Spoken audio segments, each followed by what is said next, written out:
அழகான முயற்சிக்கு நன்றி. இதுக்கு உறுதுணையாக இருந்தவங்களுக்கும் நன்றி.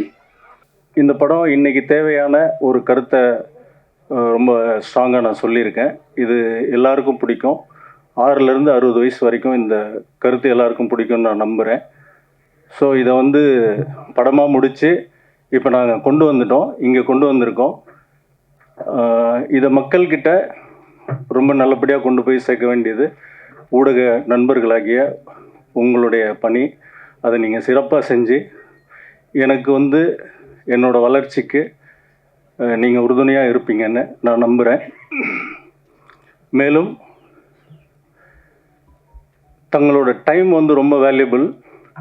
அந்த டைமை வந்து எங்களுக்காக ஸ்பெண்ட் பண்ணி இங்கே வந்திருக்கிற எங்களோட படத்தை வாழ்த்தி எங்களை கை தூக்கி விட வந்திருக்கிற இயக்குனர் சங்கத்தின் தலைவர், பெப்சியின் தலைவர் திரு ஆர்.கே. செல்வமணி அண்ணன் அவர்களே, எழுத்தாளர் சங்கத்தின் பிதாமகன் பாக்யராஜ் சார் அவர்களே, மற்றும் வந்திருக்கும் அனைவருக்கும் எங்கள் குழுவின் சார்பாக மனமார்ந்த நன்றியை தெரிவிச்சுக்கிறோம். 2 நாளைக்கு முன்னாடி சீமான் சாரை பார்க்க போனோம் இந்த விழாவுக்கு கூப்பிட்றதுக்காக. அவ்வளோ க்ரௌடு, அவ்வளோ வேலை. ஸோ திருப்பி வந்துடலாமான்னு கூட நினச்சோம். அவ்வளோ பிஸியாக இருக்கிற ஒருத்தரை நாங்கள் வந்து ரொம்ப கன்வின்ஸ் பண்ணின்னு சொல்ல முடியாது, கண்டிப்பாக நீங்கள் வந்தே ஆகணும்னு சொல்லி வர வச்சோம். எங்களோட எல்லா நிகழ்வுலையும், எங்கள் குடும்ப நிகழ்வுலையும் சரி, எங்கள் சம்மந்தப்பட்ட பட நிகழ்வுலையும் வந்து கண்டிப்பாக கலந்துப்பார்.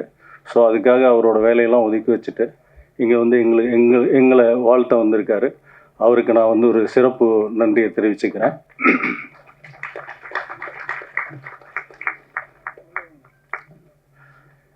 இந்த படம் உருவாகிறதுக்கு நிறைய டெக்னீஷியன் எனக்கு ஹெல்ப் பண்ணியிருக்காங்க. இந்த படத்துக்கு நானே தான் ப்ரொடியூசரு. ஸோ இந்த காலகட்டத்தில் ஒரு சின்ன படத்தை ப்ரொடியூஸ் பண்ணுறது எவ்வளோ ஸ்ட்ரகிளான ஒரு விஷயம் அப்படின்றது இங்கே இருக்க அவங்க எல்லாருக்குமே தெரியும். ஸோ அந்த ஸ்ட்ரகிளில் நான் இந்த படம் பண்ணியிருக்கேன்னா இந்த படத்தோட ஆர்டிஸ்ட்டு, டெக்னீஷியன் இவங்க தான் எனக்கு சப்போர்ட் பண்ணியிருக்காங்க. எல்லாருமே ரொம்ப கோஆப்ரேட்டிவாக நல்லா ஒர்க் பண்ணியிருக்காங்க. ஸோ அதனால தான் இந்த படத்தை நான் வந்து நல்லபடியாக முடித்து கம்ப்ளீட் பண்ண முடிஞ்சுது. ஸோ அவங்க எல்லாருக்கும் என்னோடய தேங்க்ஸு. நிறைய பேர் பேச வேண்டி இருக்கிறதுனால நான் எல்லாரோட பேரையும் சொல்லி நிறைய டைம் எடுத்துக்குன்றதுனால நான் அதை தவிர்க்கிறேன். தயவு செஞ்சு தப்பாக எடுத்துக்காதீங்க. என் கூட இருக்கிறவங்க நீங்கள், நிச்சயமாக நான் அவங்க கூட என்னோடய அடுத்தடுத்த படைப்புகளில் இருப்பேன். அந்த நம்பிக்கையோடு நான் வந்து விடைபெறேன். நன்றி. இந்த படம் வெற்றியடைய வாழ்த்துக்கள் சொல்லிக்கிறேன். இந்த டெக்னீஷியன்ஸ் அண்ட் டைரக்டர் வந்து எனக்கு கேமராமேன் எல்லாமே ரொம்ப கோஆப்ரேட் பண்ணி ஒர்க் பண்ணோம். அதனால் வந்து எனக்கு ரொம்ப சந்தோஷமாக இருக்குது. இதை வந்து நீங்கள் தியேட்டரில் பார்த்துட்டு வெற்றியை கொடுக்கணும். தேங்க்யூ. ஸோ இதில் வந்து ஒரு மெயின் சாங் சைந்தவி பாடிருக்காங்க. அதில் வந்து பத்மஜா வந்து லிரிக் எழுதியிருக்காங்க. ஸோ சாங் வந்து ரொம்ப நல்லா வந்திருக்கு. டெஃபினட்டாக அவங்க எல்லாருக்கும் பிடிக்கும்னு நம்புகிறேன். படம் வந்து May 9th வந்து ரிலீஸ் ஆகுது. கண்டிப்பாக ஃபேமிலியோடு போய் தியேட்டரில் பாருங்கள். தேங்க்யூ. லாஸ்ட் இயர் வந்து எனக்கு ஒயிட் ரோஸுங்கிற மூவி ரிலீஸ் ஆச்சு. ரிலீஸ் ஆகி நெக்ஸ்ட் டே வந்து எனக்கு கால் வந்தது அதியமான் சார் ஆஃபீஸ்லேருந்து. அப்போ என்ன எதுக்குன்னு எனக்கு கரெக்டாக தெரியல. நான் போயிருந்தேன். அப்போ Athiyaman sir, director Siva Arumugam sir, Raj Kapoor sir, Prem Nisar sir, ஒரு பெரிய டீமே உட்காந்துருந்தாங்க. அப்படி வாங்கன்னு சொன்னதுக்காக நான் என்னன்னு கூட கேட்க தெரில. சரி, அங்கே எல்லாருமே இந்த மாதிரி ஒரு படம் ஒன்று பண்ண போகிறோம், நிழற்குடை, ஒரு நல்ல ஒரு மெசேஜ் உள்ள படமாக இருக்கும், நான் ஸ்கிரிப்ட் சொல்கிறோம் அப்படின்னாங்க.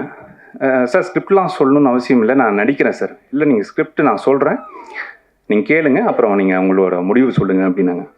ஸ்கிரிப்ட் ஒரு 1/2 hour 45 minutes Siva Arumugam sir சொன்னார்.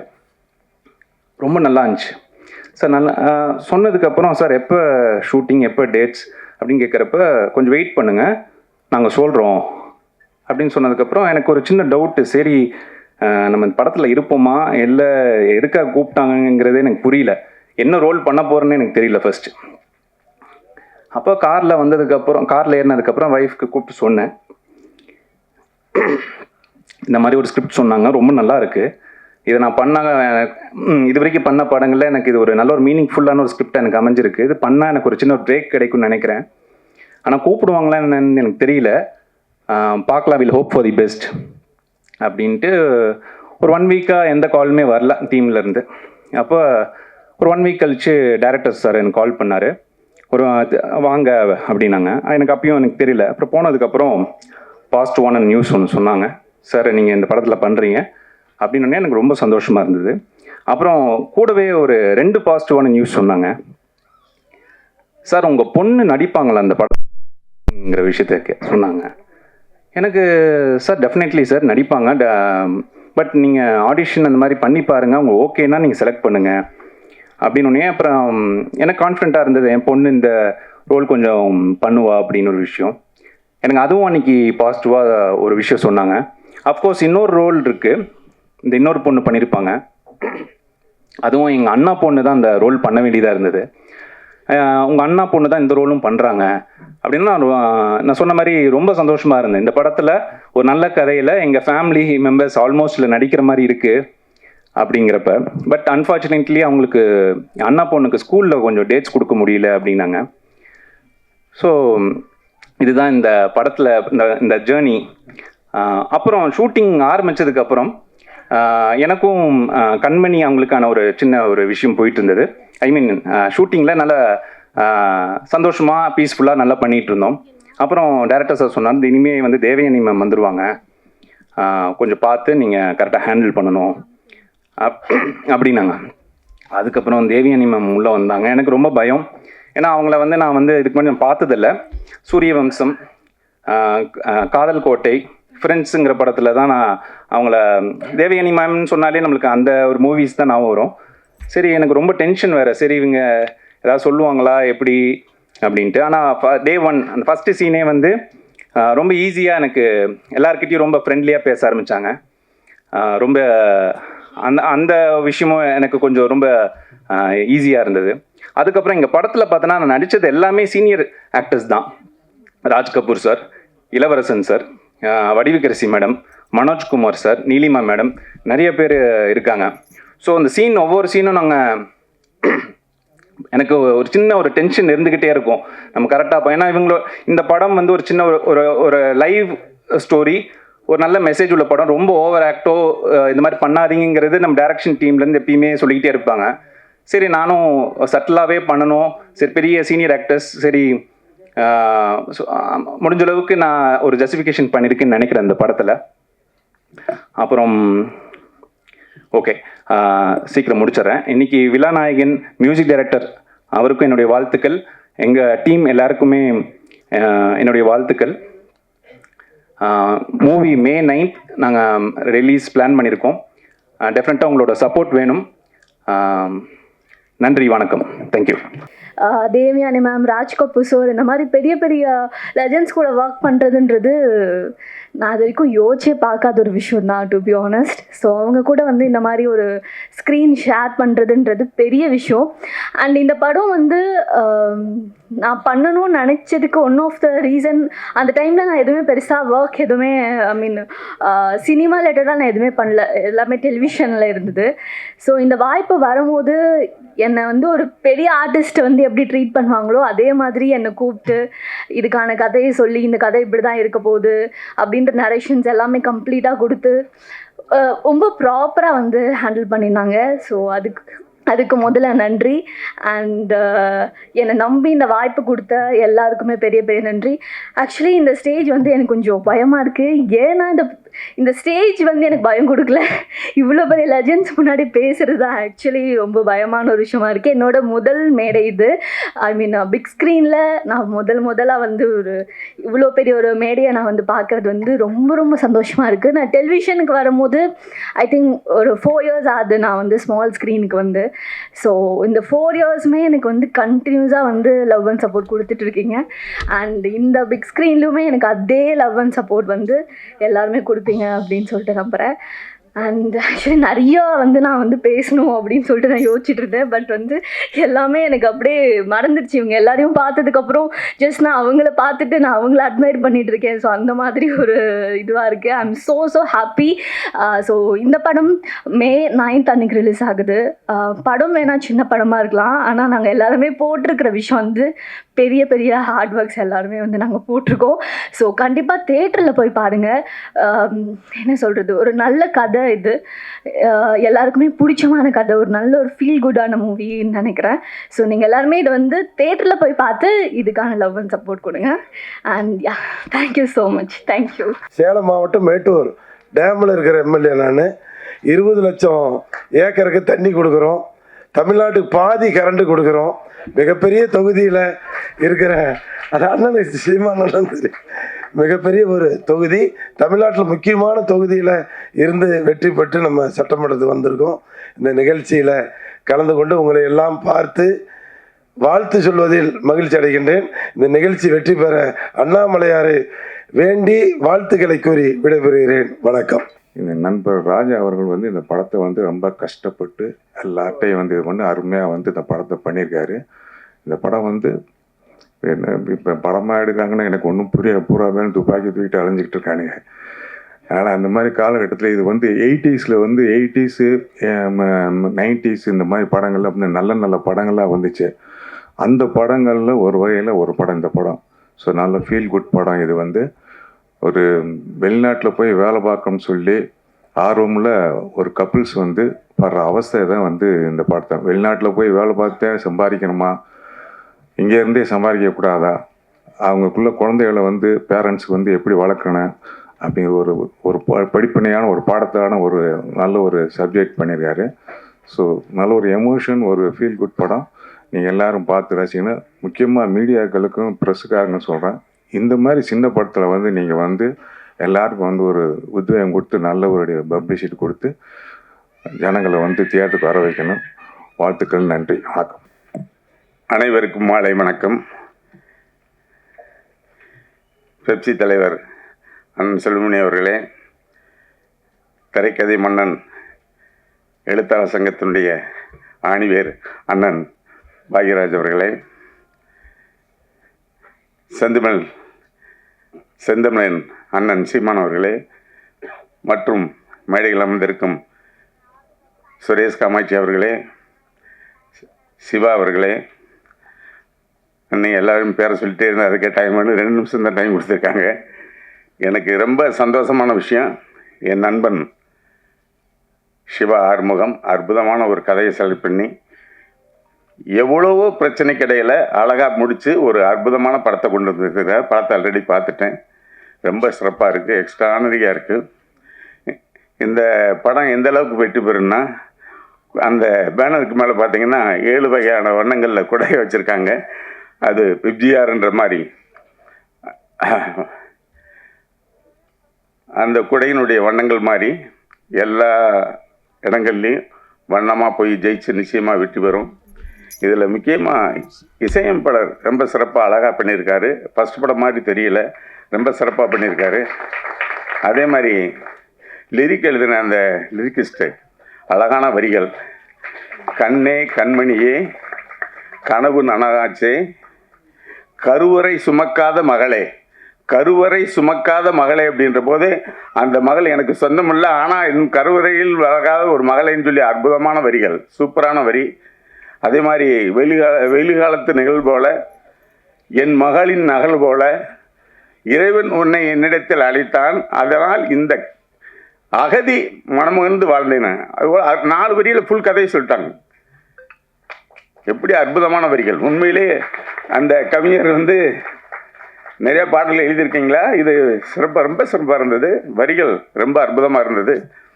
இந்த இசையும் வரிகளும் இந்த படத்திற்கு சப்போர்ட்டாக ரொம்ப இருந்திருக்கு. அதே மாதிரி கேமராமேன் அற்புதமாக சுழன்று அழகாக எடுத்திருக்காரு.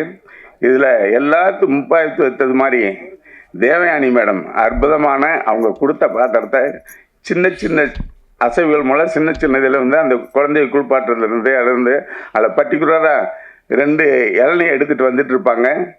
அந்த குழந்தைய காணன்னு தேடும்போது பொறுப்பு இல்லாத அப்பா அம்மா எங்கேயோ பார்க்கில் உட்காந்து அங்கே திரும்பிட்டு இருப்பாங்க. இந்த குழந்தைய கொண்டு வரும்போது திருப்பி தண்ணிக்குள்ளே விழுக போகும்போது பார்க்கும்போது ஐயோன்றது ரொம்ப அப்போ தான் பொறுப்பு இல்லாத அப்பா அம்மா திரும்பி பார்க்கும்போது பொறுப்போடு இருக்க தேவயானி அற்புதமாக அந்த இளநியை கொண்டு வந்து கொடுக்கக்கூடிய காட்சி சிறப்பாக இருந்தது. ஒவ்வொரு காட்சியும் சிவா அற்புதமாக நேர்த்தியாக ஃபீல் பண்ணியிருக்காரு. நிச்சயமாக அந்த படம் மிகப்பெரிய வெற்றி பெறும். சிவா அவர்களே, சிவா ஆறுமுகம், உங்களுடைய உழைப்பு நிச்சயமாக மிகப்பெரிய வெற்றி பெறும். தமிழ் திரைகளில் உங்களுக்கான இடம் ஒன்று இருக்குது. நிச்சயமாக அந்த படம் வெற்றி பெறணும். வெற்றி பெற வாழ்த்துக்கிறேன். நன்றி, வணக்கம். ஆக்சுவலாக நிழற்குடை படத்துக்கும் எனக்கும் வழக்கம் போல் எந்த சம்மந்தம் இல்லை. நான் பல மேடைகளில் நடித்த படத்துக்கு கன்ஃபார்ம் வந்துடும், நடிக்காத படத்துக்கு பல மேடைகளில் நான் போய் பேசுவேன். அதுக்கு காரணம், நான் இயக்குனர் சங்கத்தில் வந்து ஒரு துணைத் தலைவராக, செயற்குழு உறுப்பினராக பல ஆண்டுகாலம் இருந்ததுனால அந்த நட்பின் அடிப்படையில் வர்றோம். இந்த ஃபங்க்ஷனுக்கு கூட நான் வர முடியல ராஜா சார், நீங்கள் தயவுசெய்து மன்னிச்சிங்க, நிறைய கமிட்மெண்ட் சார், நீங்கள் நைட்டு வரைக்கும் கமிட்மெண்ட் சார்னா அவர் ஏதோ நான் மட்டும் தான் வருங்கிற மாதிரி பேசார். சார் நீங்கள் மட்டும் தான் வரணும், நீங்கள் வந்தால் தான் ஒரு ஆதரவு எங்களுக்கு, நிறைய பேர் பேசி பார்த்துட்டு நீங்கள் மட்டும் தான் வரணும்னு. இதுக்கு முதல்ல நிழற்குடைன்னு ஒரு படத்தை வந்து ஷோ போட்டாங்க, அன்றைக்கி என்னால் வர முடியல. அந்த படம் எப்படி இருந்தது அப்படின்னு கேட்டேன். நீங்கள் மிஸ் பண்ணிட்டீங்க சார்னு பார்த்ததில் ஒரு ஆள் சொன்னார், செம ஃபீல் குட் மூவி சார் அப்படின்னாரு. செம ஃபீல் குட் மூவி சார் அப்படின்னாரு. ஐயோ மிஸ் பண்ணிட்டேமே அப்படிங்கிற போது அந்த கதையை கேட்டேன். உண்மையிலே மஞ்சள் வீரராஜ் சார் வந்து நான் உண்மையிலே மிஸ் பண்ணுறேன். ஏன்னா பூ சசி, வேலை சுரேஷ், மனசலம் சந்தோஷ் அப்படின்னு தான் இயக்கிய ஒரு முக்கியமான படங்களில் பேரையே வந்து வச்சுட்டு இருக்க இயக்குனரில் இன்னைக்கு சொல்கிற சிவா ஆறுமுகோட நிஜமான பேர் வந்து ராஜா. அவர் மஞ்சள் வெயில்னு ஒரு படம் பண்ணதுனால மஞ்சள் வெயில் ராஜான்னு அழைக்கப்பட்டார். ஏன் அவர் மேலே எனக்கு இவ்வளோ அன்புன்னா, நான் வெயில் படத்தில் தான் வில்லனாக அறிமுகமானேன். அந்த வெயில் வைக்கிறதுக்கு ஒரு மஞ்சள் வெயில்னு ஒரு மிக அழகான ஒரு பேரை செலக்ட் பண்ணி அந்த படம் ஒரு அற்புதமான படம். ஆனால் யாராலையும் பெருசாக கவனிக்கப்படலை. நான் அந்த படத்தை பார்த்தேன் சார். நான் அடிக்கடி சொல்லிட்டே இருப்பேன் ராஜா சார், சார் இது உண்மையிலே சூப்பர் மூவி சார், ஆர்டிஸ்ட் பற்றாக்குறையால ஆர்டிஸ்ட் அறிமுகம் இல்லாத ஆர்டிஸ்ட்டை போட்டதுனால பெருசாக ரீச் ஆகலை. நீங்கள் அடுத்து ஒரு நல்ல படம் பண்ணுவீங்க, கான்ஃபிடென்ட்டும் இருங்கன்னா. அவர் ரொம்ப வருஷம் கான்ஃபிடென்ட் இருந்துகிட்டே இருந்தார். பட் தயாரிப்பாளர் வழக்கம் போல் இந்த ஹிட்டு கொடுத்தா கிடைப்பாங்க இல்லையா, அது கிடைக்கல. இது அவரே தயாரித்து அவரே இயக்கியிருக்காரு. இது எவ்வளோ பெரிய கஷ்டம்னு ஒரு ப்ரொடியூசராக முயற்சிக்கிறவங்களுக்கும் ப்ரொடியூசராக இருந்தவங்களுக்கு தான் தெரியும். குறிப்பாக சிவா சார்லாம் தெரியும். ஒரு படத்தை எடுத்து ரிலீஸ் பண்ணது எவ்வளோ கஷ்டம்னு தெரியும். எல்லாருமே சொல்லுவாங்க இந்த படம் வெற்றி பெற வாழ்த்துறேன்னு சொல்லுவாங்க. அந்த வாழ்த்துக்கள் மட்டுமே ஒரு படத்துக்கு வெற்றி ஆகாது. ஒரு நேரத்தில் ராஜ்குமார் சார் சொன்னார், இந்த படத்தை வந்து மீடியா பீப்புள் நீங்கள் சப்போர்ட் பண்ணணுன்னாரு. எனக்கு தெரிஞ்ச ஒரே ஒரு விஷயம் தான் உண்மையான விஷயம். என்னதான் நாங்கள் உங்களை கை கூப்பிட்டு கேட்டாலும், என்னதான் நான் உங்களை வந்து திமிரா உங்களை பேசினாலும், இந்த மீடியா பீப்புள்ஸ், இந்த பத்திரிகை நண்பர்களும் சரி, இணையதள நண்பர்களும் சரி, நல்ல படத்தை தூக்கி நிறுத்த தவறியதே இல்லை. அதை நான் பல தடவை பார்த்துருக்கேன், பல முறை பார்த்துருக்கேன். அதனால தான் உங்கள்கிட்ட நான் என்றைக்குமே கெஞ்சுறதில்லை. ஏன்னா நான் பண்ணி பல நல்ல காமெடி படங்களை வந்து எக்ஸ்ட்ராடினரியான காமெடின்னு சொல்லியிருக்கீங்க. நான் காமெடி படம்னு சொன்னதே இல்லை, சரியாக காமெடி ஒர்க் அவுட் ஆகலன்னு சொல்லியிருக்கீங்க. இது எல்லாத்தையும் மனமோது நம்ம ஏற்றுக்கிறோம். இந்த மாதிரி தான் உங்களையும் ஏற்றுக்கணும். நீங்கள் தான் மக்கள் அப்படிங்கிற உண்மையை வந்து எல்லாருமே நம்ம உணரணும். ஏன்னா லேட்டஸ்ட்டாக கூட இன்றைக்கி கூட ஒரு படம் கேங்கஸ்னு ஒரு படம் ரிலீஸ் ஆகிருக்கு.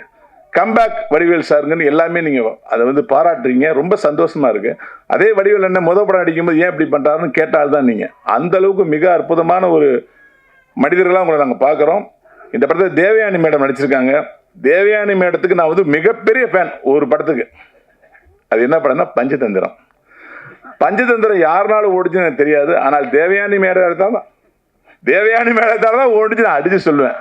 அந்த ஒரு எபிசோடு படத்தை தூக்கி நிப்பாச்சு. ஏன்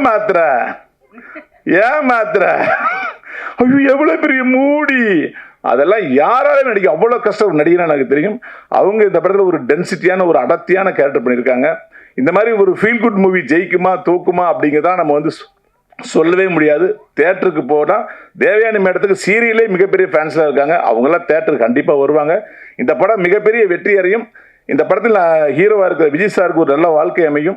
இந்த படத்தினுடைய மொத்த டீமுக்கும் என்னுடைய மனமார்ந்த வாழ்த்துக்கள் சொல்லி இந்த படம் மிகப்பெரிய வெற்றி பெற என்னுடைய எல்லாம் வல்ல ஆண்டவனை வேண்டுகிறேன். யாரையுமே சொல்லணும் வருத்தப்படக்கூடாது, எல்லாருமே ஜாம்பவான். அவங்க ஏற்கனவே சுருக்கமாக சொல்லிட்டு சொன்னாங்க. எங்களுடைய அண்ணன் செந்தமிழன் சீமா அண்ணன் வந்து பேசினா கேட்டுக்கிட்டே இருக்கலாம். அரசியலும் சரி கலையும் சரி.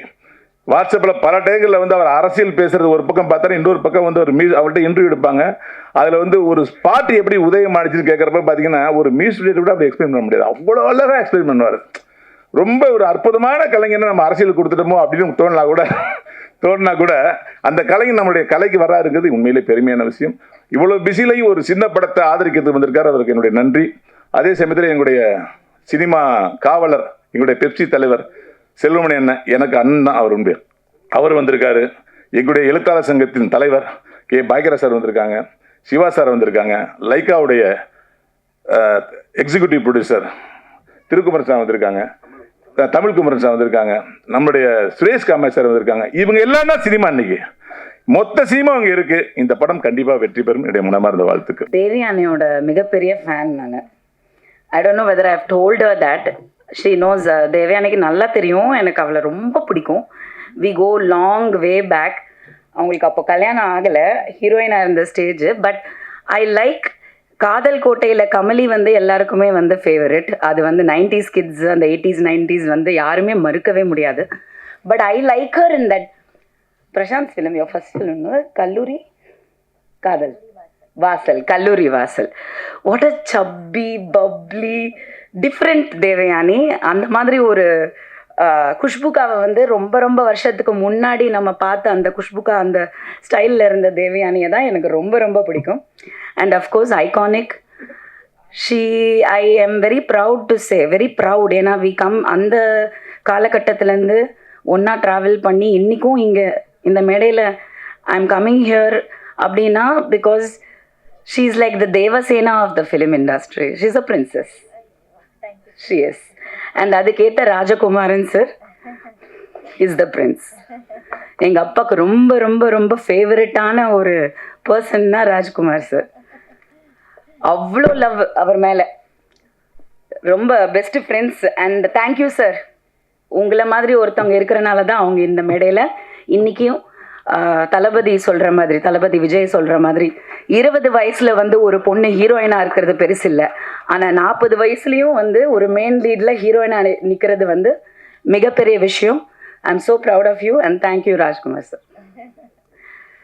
ஸோ நிறைய எக்ஸ்பெக்டேஷன் இருக்குது.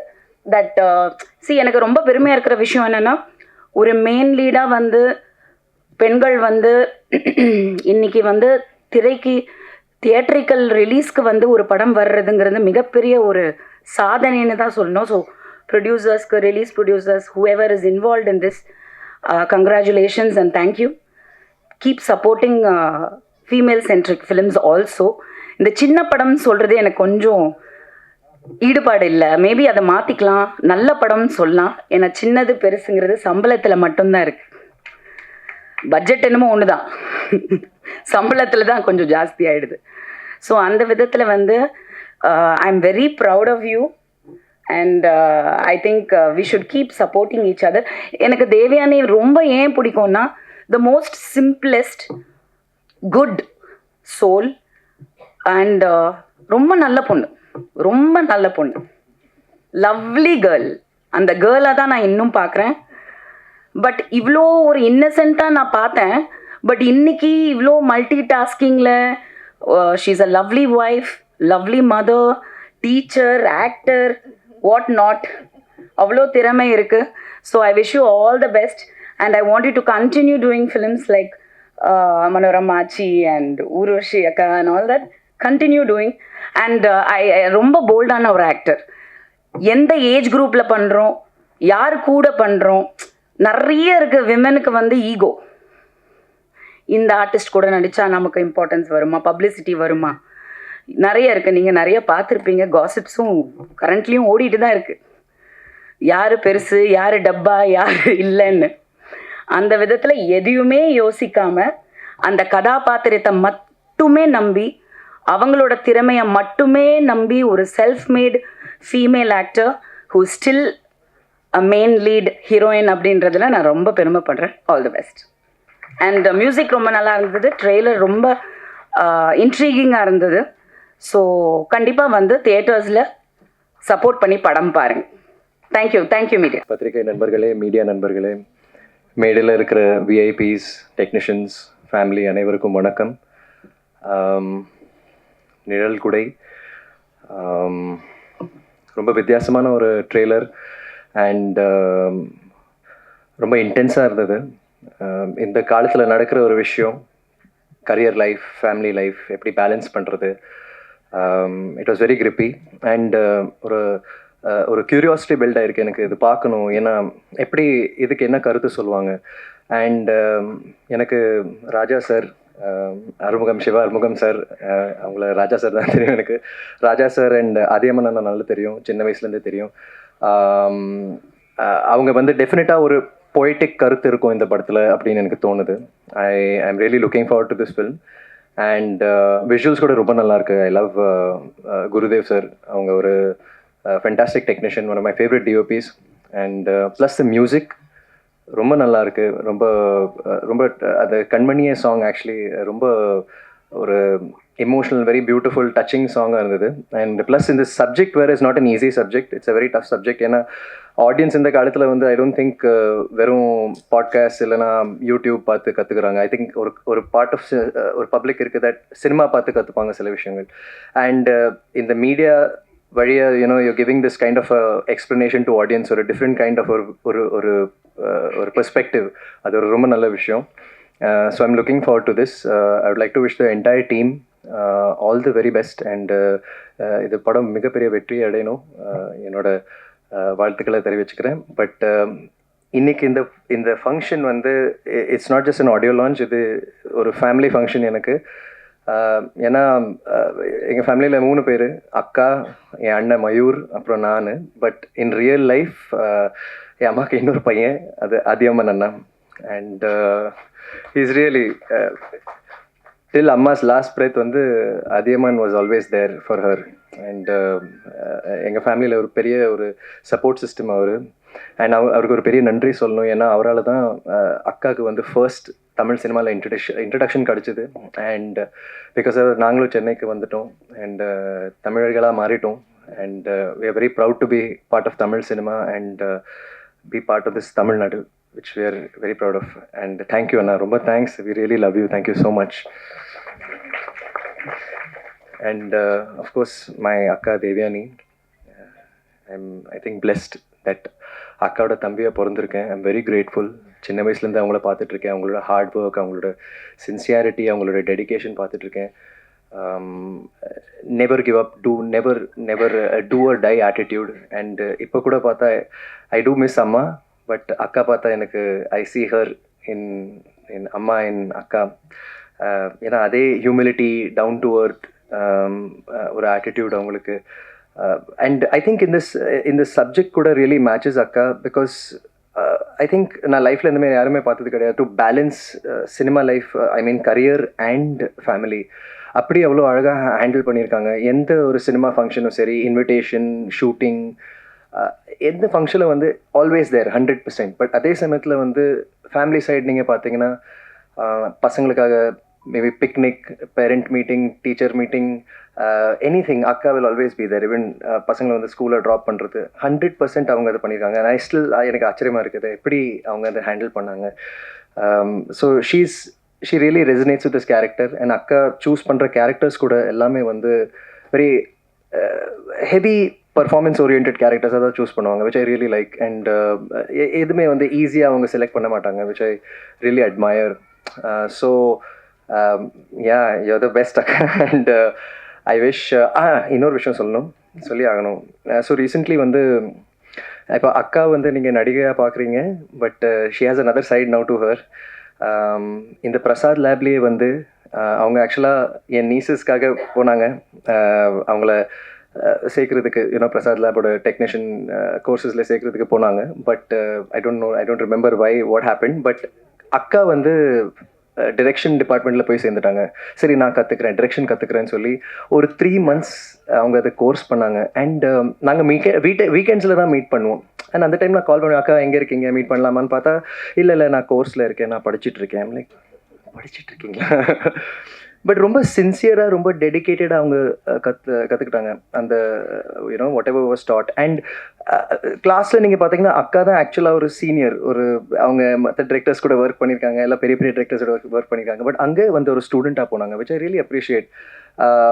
அண்ட் அதுக்கப்புறம் ஒரு படம் எடுத்தாங்க called Kaikuttai Rani, which is a short film which she did. And the great Lenin sir அந்த படத்தை எடிட் பண்ணாங்க. அண்ட் சரி இந்த படம் வந்து ரொம்ப நல்லா வந்திருக்கு, only 1 person can give perfect music for திஸ்ன்னு சொல்லி இசைஞானி இளையராஜா சாரை ட்ரை பண்ணலான்னு. பட் அங்கே வந்து ஒரு ஆக்ட்ரஸாக போல் ஒரு நியூ டிரெக்டராக ஒரு ஹோப்போட போனாங்க. அண்ட் அவங்கக்கிட்ட சார் எனக்காக பண்ணி கொடுங்க ப்ளீஸ் சார் அப்படி எதுவும் சொல்லலை.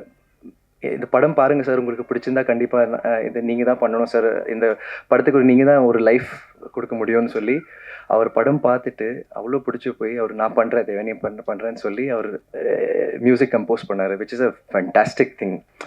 ஸோ எனக்கு ரொம்ப பெருமையாக இருக்குது. I'm like so happy. ஏன்னா இப்போ அந்த படம் வந்து நிறைய ஃபிலிம் ஃபெஸ்டிவல்ஸ்க்கு போயிருக்கு and it's got many awards. So என் அக்கா வந்து நடிகை மட்டும் கிடையாது, இப்போ நான் ஷீஸ் அ டிரெக்டர் ஆல்சோ. பெருமையோட சொல்கிறேன். அண்ட் ஆல்சோ அதே மாதிரி நான் உங்களுக்கு ஒன் மோர் தேங்க்ஸ், பெரிய தேங்க்ஸ் சொல்லணும். That this is the first stage நான் வந்து அக்கா பற்றி பேசிகிட்டு இருக்கேன். நான் ஒரு என் சிஸ்டரோட ஃபர்ஸ்ட் ஒரு ஃபிலிம்காக நான் வந்து மேடையில் பேசிகிட்டு இருக்கேன், which is a very big thing. And thanks to you, நான் உங்களால் தான் அது முடிஞ்சது. Thank you so much. Yes, so I wish the entire team, all the technicians, all of them, all the very best. And Akka, you're fantastic. Nilal Kudai, Kaikuttai Rani, and every other project and everything in life. You're fantastic. I love you. You're the best. எல்லாருக்கும் மாலை வணக்கம். பத்திரிகை மற்றும் ஊடகத்துறை நண்பர்களுக்கு, மேடையில் அமர்ந்திருக்கும் எல்லா ஜாம்பவான்களுக்கும். அதில் ஆல்ரெடி 2 நிமிஷம் தான் டைம் சொல்லியிருக்காங்க. ஸோ இந்த படம் நிழற்குடை ரொம்ப அருமையான ஒரு படம். இந்த படத்தோட டைரக்டர் சார் ஆர்மோகன் சார் தானே தயாரிப்பாளர் வந்து படத்தை எடுத்திருக்காரு. கதையின் நாயகனாக விஜித் கண்மணி, ஒரு படத்தையை தூக்கி நிறுத்துகிற கேரக்டர் தேவயானி மேம். இந்த காலத்தில் இந்த மாதிரி ஒரு படம் பண்ணி அதை தேட்டருக்கு கொண்டுறது அவ்வளோ பெரிய கஷ்டம். அது உங்களுக்கு எல்லாருக்குமே தெரியும், மேடையில் இருக்கிற அனைவருக்கும் தெரியும். இந்த படத்தை நான் பார்த்து விஜித் தான் என்னை வந்து கூப்பிட்டு படம் பார்த்துட்டு, இப்படி ஒரு படம் இருக்குது, பட் ரொம்ப தாக்கமாக இருக்கும், இன்றைக்கி நம்ம நாட்டுக்கு தேவையான ஒரு விஷயத்த சொல்லும், பட் அதை எப்படி கொண்டு சேர்க்கறது என்று தெரியல. சரி பிரதர், கவலைப்படாதீங்க, எங்களுக்கு ஒரு ஆபத் பாந்தவன் இருக்கார், பிளாக் பஸ்டர் யுவராஜ்னு, அவரை கூப்பிடலான்னு சொல்லி அவர்கிட்ட பேசினேன். அவரை மீட் பண்ண வச்சு படத்தை பார்த்தோம். இந்த படத்தை நானும் டேரக்டர் மாதிரி 2 தடவை 3 தடவை பார்த்துட்டேன். படம் ரொம்ப சிறப்பாக இருக்குது. ஸோ அந்த படத்தை பார்த்துட்டு அவர் தான் முக்கியமாக, அவருக்கு தான் ஒரு நம்ம மிகப்பெரிய கைத்தல் கொடுக்கணும், பிளாக் பஸ்டர் யுவராஜ் அவர்கள். அவர் இல்லைன்னா இவ்வளோ பெரிய விழா இன்னைக்கு இல்லை. அதுவும் இன்னைக்கு பிஆர்ஓஸ் எல்லாம் இவ்வளோ பத்திரிகை நண்பர்களை தவிர ஸ்டேஜில் இருக்கிறவங்க தான் அதிகமாக இருக்காங்க. ஒரு படத்தை இவ்வளோ தூரம் கொண்டு வந்து தூக்கி நிப்பாட்டுன்றது பெரிய விஷயம். இப்போ எல்லாரும் டிஸ்கஸ் பண்ணோம், ஒன்று சின்ன படம் பெரிய படம்னு. அதில் நான் கொஞ்சம் வேறுபடுறேன். ஓடுற படம்லாம் பெரிய படம், ஓடாத படம்லாம் தான் சின்ன படம். அதனால் கண்டிப்பாக இந்த படத்தை வாழ்த்தி நல்லா எழுதுங்க. அண்ட் கேமராமேன் சார் ப்ளஸ் இந்த விழாவின் நாயகன் நரேன் ரொம்ப சிறப்பாக பண்ணியிருக்காங்க. Last but not least Devayani madam வந்து வந்ததுலேருந்து இன்னைக்கு இல்லை, அன்றைக்கி ப்ரெஷ் ஷோலேருந்து இந்த படத்தை தூக்கி தான் ஷோல்டர்லேயே வச்சுட்டு இருக்காங்க. இன்றைக்கி படம் நடிச்சுட்டு தான் காசு வாங்கி நடித்து படத்துக்கே வராத சில நடிகைகளுக்கு மத்தியில் இந்த படத்தை அவங்களுக்கு வெறும் நடிப்பு மட்டும்தான், அதை வந்து தன்னோட ஓன் மூவியாக சிறப்பாக கடைசி வரைக்கும் நின்றுட்டே இருக்காங்க. மேடம் ரொம்ப வாழ்த்துக்கள் மேடம், உங்களுக்கு இந்த படம் பெரிய வெற்றியடைய வாழ்த்துக்கள். பெருமைக்குரிய எங்களுடைய திரைப்படத்துறையின் அனைத்து பெரியோர்களுக்கும் மிகுந்த மகிழ்ச்சி கலந்த வணக்கத்தை, நன்றியை தெரிவித்துக் கொள்கிறேன். மற்றும் பத்திரிகை நண்பர்களுக்கும், இங்கு வருகை தந்திருக்கும் குடும்ப உறுப்பினர்கள் அனைவருக்கும், இது மிக சிறந்த ஒரு குடும்ப விழாவாக நடப்பது மிகுந்த மகிழ்ச்சியாக இருக்கிறது. சிவா ஆறுமுகம் மிகவும் சிரமப்பட்டு செதுக்கிய இந்த நிழல் குடை எல்லோருக்கும் பிடிக்கும் ஒரு சிறந்த படமாக, எல்லோரும் காண வேண்டிய ஒரு நல்ல படமாக, நல்ல திரைப்படம் காண்பது அரிதரிதாக இருக்கிறது. இது ஒரு நல்ல திரைப்படம். எல்லோரும் திரையரங்கில் வந்து கண்டு களிக்க வேண்டும். என்னுடைய மிக மனமுருகிய வேண்டுகோள் இதுதான். மற்றபடி தேவயானி மேடம் எவ்வளவோ வேலைகள் செய்திருக்கிறார்கள், எவ்வளவோ படங்கள் நடித்திருக்கிறார்கள். 30 வருடங்களுக்கு முன்பு தன்னை ஒரு படத்தில் அறிமுகப்படுத்திய அதே குழுவிற்கு அதே துணை இயக்குனர்கள், அதே இணை இயக்குனர்கள், அதே இயக்குனர் எல்லோருக்கும் 30 வருடம் கழித்து மீண்டும் ஒரு படம் அவர்கள் நடிப்பதும், இந்த மேடையில் குடும்பமாக எல்லோரும் வந்து அமர்வதும் மிகப்பெரிய ஒரு மேஜிக். இந்த மேடை எனக்கு நிறைய மேஜிக்குகளை பலமுறை கற்றுக் கொடுத்திருக்கிறது, காண்பித்திருக்கிறது. இதுவும் மிக சிறந்த ஒரு மேஜிக். நம்முடைய நீண்ட நெடிய பயணத்தில் எவ்வளவோ நிழல்கள் இருந்திருக்கிறது. நம்முடைய நீண்ட நெடிய பயணத்தில் திரும்பி பார்த்தால் எத்தனையோ நிழல்கள் நம் பயணத்திற்கு துணையாக இருந்திருக்கிறது. சில சமயம் நிழல் இல்லாத நேரத்தில் சற்றென்று குடையாக, சில சமயம் நம் பயணத்தில் நிழல் இல்லாத போது சற்றென்று குடையாக எத்தனையோ உள்ளங்கள் வந்து நின்றிருக்கிறது. அதையெல்லாம் நாம் திரும்பி பார்த்தால் தெரியும். அப்படி திரும்பி திரும்பி பார்க்கக்கூடிய ஒரு விஷயத்தில் இந்த நிழல் குடையும் கண்டிப்பாக இருக்கும் என்று உங்கள் முன் கூறி எல்லோரையும் வாழ்த்தியும் வணங்கியும் விடைபெறுகிறேன். அன்புடன் ராஜகுமாரன். May 9th இந்த நிழல் குடை படம் ரிலீஸ் ஆக போகிற. கண்டிப்பாக நீங்கள் எல்லாம் போய் பார்க்கணும். ஏன்னா இந்த காலகட்டத்தில் போயிட்டு இருக்கு. நம்ம எல்லாம் ஃபேமிலி லைஃப்பில் இது ஒரு மிகப்பெரிய நிஜம்தான். இப்போ நான் கூட இந்த ஃபங்க்ஷனில் இருக்க, அதுக்காக நான் என் மாமியார் அப்புறம் என் வீட்டில் இருக்க 2 அயம்மாக்கு நன்றி சொல்லணும். அயம்மாஸ் ஜாப் இப்போ ரொம்ப குட் பேமெண்ட் இருக்கும், எல்லாம் இருக்கும், வசதி இருக்கும். ஸோ ஆக்சுவலி ஆனால் that's not the point. Main point, ஒரு அம்மா இல்லைன்னா அப்போ ஒரு அம்மா. ஸோ இந்த படத்தில் அதே பாயிண்ட் கொஞ்சம் த்ரில்லர் எலிமெண்ட் ஆட் பண்ணி நம்ம எல்லாருக்காக காமிக்க போகிறேன். ஸோ கண்டிப்பாக ஆடியன்ஸில் இருக்கிற எல்லாம் they will connect at some point. So நிழல் குடை என்டையர் டீம் எல்லாருக்கும், விஜித் அப்புறம் ஜான் அண்ட் டைரக்டர் சார், உங்கள் எல்லாருக்கும் all the best. God bless you. என் தம்பி ரொம்ப நேரமாக காத்துட்ருக்காப்புல. நான் இது வந்து என்னோட குழுவே நான் வாழ்த்திக்கிறதுக்கெலாம் ஒன்றும் விஷயம் இல்லை. நன்றி சொல்லணும், தேவயானிக்கு நன்றி சொல்லணும். இங்கே வந்தவங்க எல்லாருக்கும், சீனியர்ஸ் பாகிராஜ் சார் எல்லாருக்கும் நன்றி, செல்வன் அண்ணன், தம்பி சுரேஷ் எல்லாருக்கும் நன்றி. என் தம்பி ரொம்ப நேரமாக வெயிட் பண்ணிகிட்டு இருக்காப்புல, நிறையா ஊர்பட்ட பணியோடு இருக்காப்புல. நான் நேராக போய் பார்த்து, அதனால் வேகமாக இந்த படம் வெற்றி அடையும் எங்களுக்கு நல்லா தெரியும். உங்களோட துணை தேவை, அவ்வளோதான். மற்றபடி தம்பி வந்து பேசி நீங்கள் முடிக்கலாம். இந்த படத்தை நான் பார்த்துட்டு என்கிட்ட காட்டினாங்க. படம் வந்து ரொம்ப நல்லா இருக்குது. கண்டிப்பாக இந்த மாதிரி படங்கள்லாம் வெற்றி அடையணும். அதுதான் நம்ம தமிழ் சினிமாவுக்கு ரொம்ப ஆரோக்கியமானதாக இருக்கும். இதுக்கு ப்ரெஸ் நீங்கள் தான் ஃபுல்லாக சப்போர்ட் பண்ணணும். இப்போ இருக்கிற காலகட்டத்தில் சின்ன படம் பெரிய படம் எந்த வித்தியாசமும் இல்லை. இப்போ சொன்ன மாதிரி படம் நல்லா இருந்தால் ஓட போகுது. இப்போ லவ் டுடேன்னு ஒரு படம் மிகப்பெரிய ஹிட்டு சொல்கிறேன். இது வந்து ஒரு எமோஷ்னலாகவும் அவ்வளோ நல்லா இருக்குது படம். இது நம்ம பல டைம் கூப்பிட்டாங்க, என்னால் பார்க்க முடியல படத்தை. விஜித்தும் தேவயானி மேடமும் கூப்பிட்டாங்க இந்த படத்தை பாருங்க. அப்புறம் ரொம்ப நாள் கழிச்சு தான் பார்த்தோம். ரொம்ப எமோஷ்னலாக ரொம்ப நல்லா இருக்குது. கண்டிப்பாக இந்த படம் வெற்றி அடையும் நம்புகிறேன். கண்டிப்பாக ப்ரெஸ் நீங்களாம் ரொம்ப சப்போர்ட் பண்ணோம். வெற்றியடைய அப்புறம் என்டையர் டீமுக்கும் என்னுடைய வாழ்த்துக்கள் தெரிவிச்சுக்கிறேன். நன்றி, வணக்கம். மாபெரும் களம் காத்திருக்கிறது. ஒவ்வொரு மணித்துளியும் மிக மிக முக்கியமானது என்ற சூழ்நிலையில் இருக்கும் என் அன்பு தம்பி சீமான் நல்ல படங்களுக்கும் சிறிய படங்களுக்கும் பல மணி நேரங்களை செலவு செய்து வந்து இங்கிருந்து இந்த சினிமாவை எங்கிருந்து போனாலும் இந்த சினிமா மேல் உள்ள காதலை விடாமல் தொடர்ந்து இந்த நேசிப்பை காட்டிக் கொண்டே இருப்பதற்கு என்னுடைய நன்றி. சினிமா போராளி என்னுடைய அன்பு தம்பி செல்வமணிக்கும் என்னுடைய வணக்கம். அதே போல் இந்த நிழற்குடை மொத்தத்துக்கும் நிழற்குடையாக ஒருவர் இருக்கிறார். மொத்த நிழற்குடை எங்கே இருக்குன்னா ஒரு நிழற்குடை கீழே இருக்குது.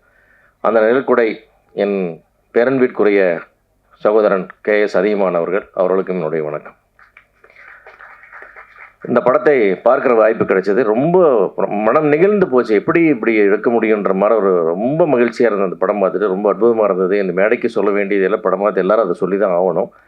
ஆனால் இன்றைக்கி சிறிய படங்களுடைய நிலைமை ரொம்ப கேவலமான சூழ்நிலை இருக்குது. இன்றைக்கி வந்து இவ்வளோ செலவு பண்ணி எடுத்த சிவாரமும் அற்புதமாக ப்ரொடியூஸ் பண்ணி டைரக்ட் பண்ண அந்த படத்தில் அவர் ஒரு பைசா கூட கையில் எடுக்காமல் அந்த படத்தை அவர் வந்து வெளியிடுறார் இன்றைக்கி. அதுதான் இன்றைக்கு சினிமாவுடைய யதார்த்தம். உண்மையாகவே அந்த பிளாக் பஸ்டர் ஃபிலிம் சார்பாக வெளியிடுற அன்பு சகோதரன் அவர்களுக்கு என்னுடைய மொத்த இண்டஸ்ட்ரி சார்பில் எங்கள் நன்றி தெரிவிச்சுக்கிறோம் சார். நிச்சயமாக நீங்கள் ஜெயிக்கணும். இந்த படத்தை செலவு பண்ணி வெளியிடுறதுன்னு வந்தவங்களுக்கு மிகப்பெரிய வணக்கம், நன்றி. ஏன்னா நீங்கள் குறைஞ்சபட்சம் நிச்சயமாக நீங்கள் ஜெயிக்கணும். உங்களுடைய எண்ணம் ஜெயிக்கணும், மனசு ஜெயிக்கணும். இப்படி ஒரு கான்செப்டை கொண்டு வந்து கொடுத்து மக்களுக்கு ஒரு சொசைட்டிக்கு ஒரு நல்ல செய்தியை சொல்லி அழகான படத்தை கொடுத்துருக்கிற இந்த தயாரிப்பாளர் ஜெயிக்கணும், இயக்குனர் ஜெயிக்கணுன்றதுக்காக எல்லார் சார்பிலையும் அவங்களுக்கு வாழ்த்துக்களை தெரிவிச்சுக்கிறேன். அதே மாதிரி அந்த படத்தில் விஜித் ரொம்ப அற்புதமாக ஆக்ட் பண்ணியிருக்காரு. ஒரு அருமையான ஒரு ஆக்டர் நமக்கு திரும்ப கிடைச்சிருக்காரு நம்ம சொல்லலாம். அந்த கதாநாயகி ரொம்ப அழகாக பண்ணியிருக்காங்க. அந்த நடித்த 2 குழந்தைகள் அப்படியே தெய்வ குழந்தைகள் மாதிரி அவ்வளோ அற்புதமாக நடிச்சிருக்காங்க. ரொம்ப ரொம்ப நெகிழ்வாக இருந்தது. படத்தினுடைய ஒளிப்பதிவு, இசை எல்லாமே மிக பொருத்தமாக, எதுவுமே கொஞ்சம் ஓவராக போகாமல் எல்லாமே அந்த படத்தோடு ட்ராவல் ஆகி தனியாக தெரியாமல் ரொம்ப அற்புதமான படமாக இருந்தது. இதெல்லாம் தாண்டி நம்ம தமிழ் சினிமாவின் பொக்கிஷமாக இன்னொரு நடிகர் திலகமாக நம்முடைய வாழ்ந்து கொண்டிருக்கிற தேவயானி அவர்களுக்கு என்னுடைய நன்றி. ஏன்னா அப்படியே அந்த படத்தில் வாழ்ந்துட்டாங்க. மற்றவங்களாம் நடித்தாங்க, அவங்க அப்படியே வாழ்கிறாங்க. ஏன்னா அது வந்து அவங்க கிட்டத்தட்ட அவங்களுடைய சுபாவமாகவே இருக்குது. அது அப்படி தான் இருப்பாங்க நேச்சுரலாக. அப்படி குழந்தைய கையில் கொடுத்துட்டு இந்த மாதிரி அவங்க வளர்த்துருவாங்கன்னு தெரியும். அந்த அளவுக்கு வந்து ஒரு இயல்பானவங்க. அப்படி ஒரு கருத்து, ஒரு நல்ல செய்தி, ஒரு நல்ல படம், நல்ல மேக்கிங் இத்தனையும் இருக்குது. அப்படி ஒரு அற்புதமான நடிப்பை தந்த உங்களுக்கு நிறைய விருதுகள் அந்த படம் கொண்டு வந்து சேர்க்கும் என்று நம்புகிறேன், வாழ்த்துக்கிறேன். அதே போல் இந்த படத்தில் மொத்த டீமுடைய வாழ்த்துக்கள்.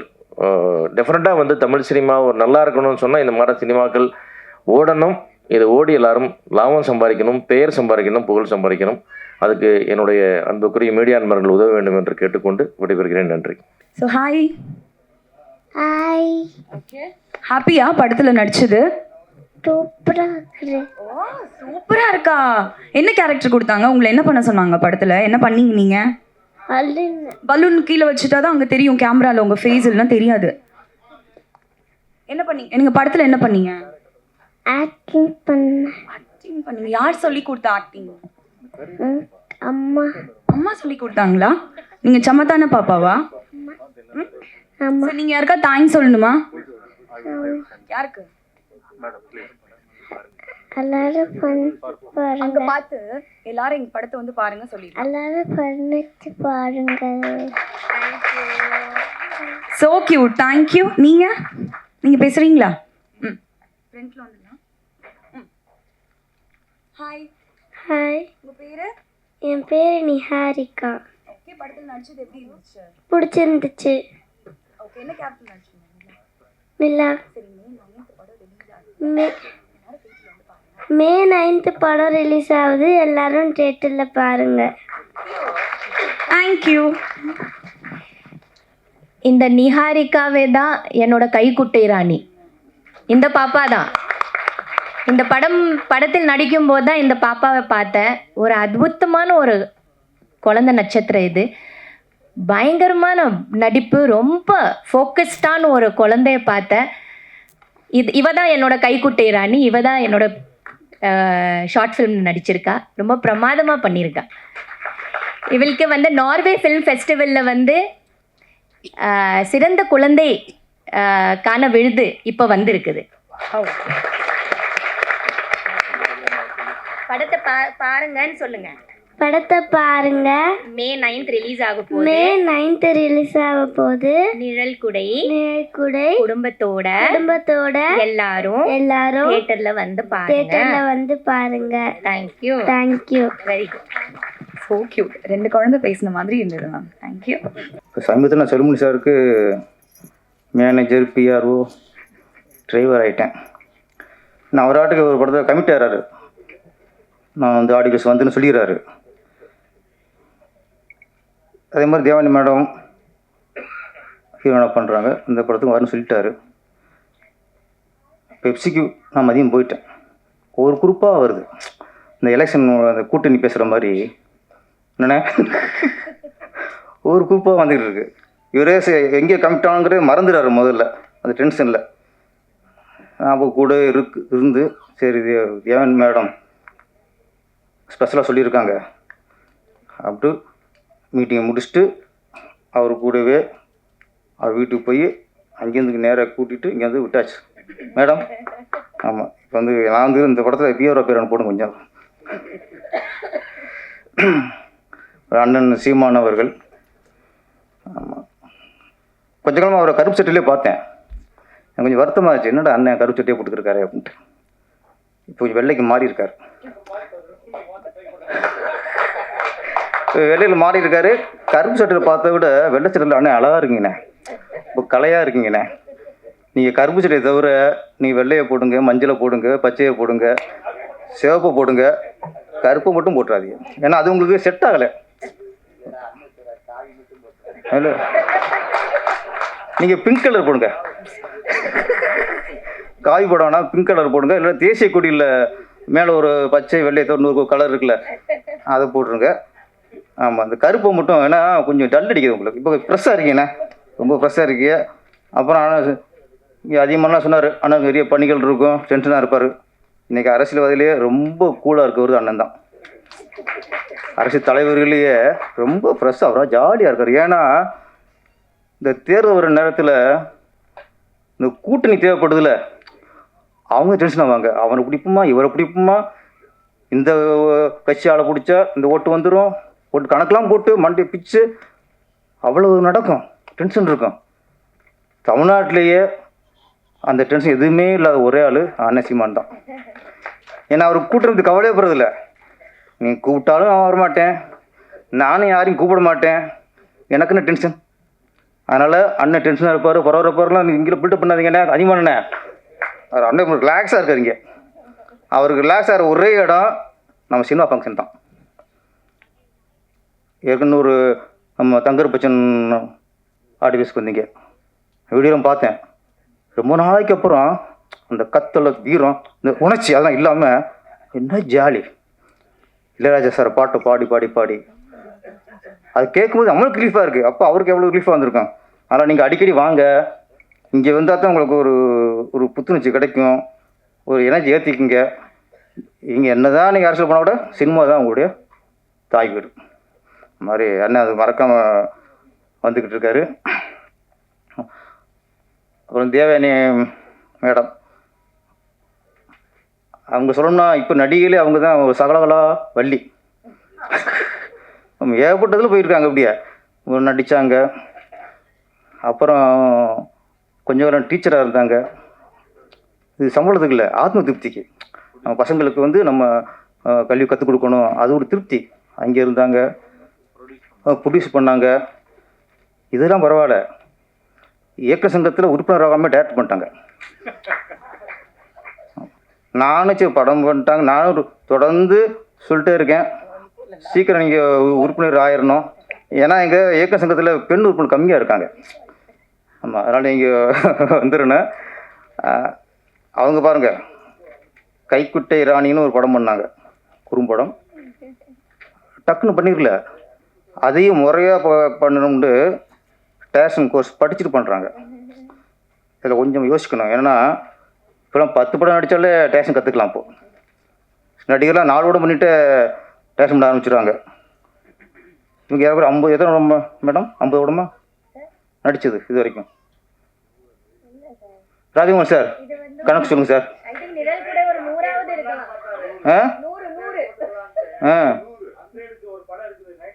ஓகே, இப்போ 99 சூப்பர். இதுதான் புருஷன் கரெக்டாக இருக்கிறதுல. ராஜகுமார் சார் கணக்கு கரெக்டாக கணக்கு வச்சுருக்காரு.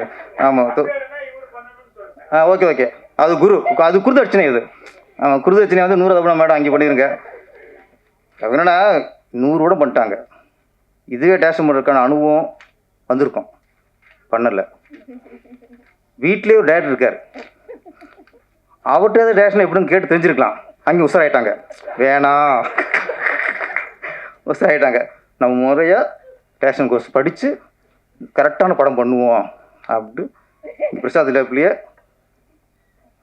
டேரக்ஷன் கோர்ஸ் படித்து சர்டிஃபிகேட் வாங்குறப்போ அந்த கண்குள்ளே காட்சி நானும் பார்த்தேன். அந்த சில கொடுப்பு நம்மளுக்கு இருக்கும்ல, வீட்டுக்கூட பார்க்கல. ராஜகுமார் சார் நாங்கள் இருந்தோம் இங்கே, என்ன ரசிகர் நாங்கள். ஆமாம், அதனால் அவங்க டேரக்டராக ஆகியிருக்காங்க. அண்ணா மறைக்காதீங்கண்ணே, நான் வரும்போது தானே பிரச்சனையே வரும். இங்கே பார்த்தாலும் எப்போ பாரு நம்மளுக்கு ஒரு ராசி அது. ஆமாம், அப்போ தான் குறுக்கு போவாங்க, கை மேலே தூக்குவாங்க. ஓகே, இந்த யாரும் சொன்னாங்க நிறைய ஆடியோ வந்து போவோம், நடிக்கிற கதாநாயகியில் வரமாட்டாங்க, சம்பளம் வாங்குற அவங்க வரமாட்டாங்க, சம்பந்தம் இல்லாமல் நாங்கள் வருவோம். இது எங்களுக்கு ஒரு தொழில் மாதிரி போச்சு, குலத்தொழில் மாதிரி போச்சு. ஆனால் இன்னைக்கு தேவயானி மேடம் இந்த பற்றி நடிச்சிருக்காங்க. அவங்க ஃபங்க்ஷனுக்கு வரலாம், பேசலாம், சப்போர்ட் பண்ணலாம். ஆனால் இதில் பாதி விஐபிகளுக்கு அவங்க நேரடியாக ஃபோன் பண்ணி அவங்க வரவழைச்சிருக்காங்க. காலையில் முதல் போனே அவங்க போனது எனக்கு, சார் மறந்துடாதீங்க சார். ஓகே, செல்மணி சார் வராரு, அவங்க வராங்க, ஓகே அங்கே நான் வாக்கு கொடுத்துறேன் சார், நான் கூப்பிட்டு வந்துடுறேன்ட்டு. அதான் நான் பெப்சிக்கு வந்தது.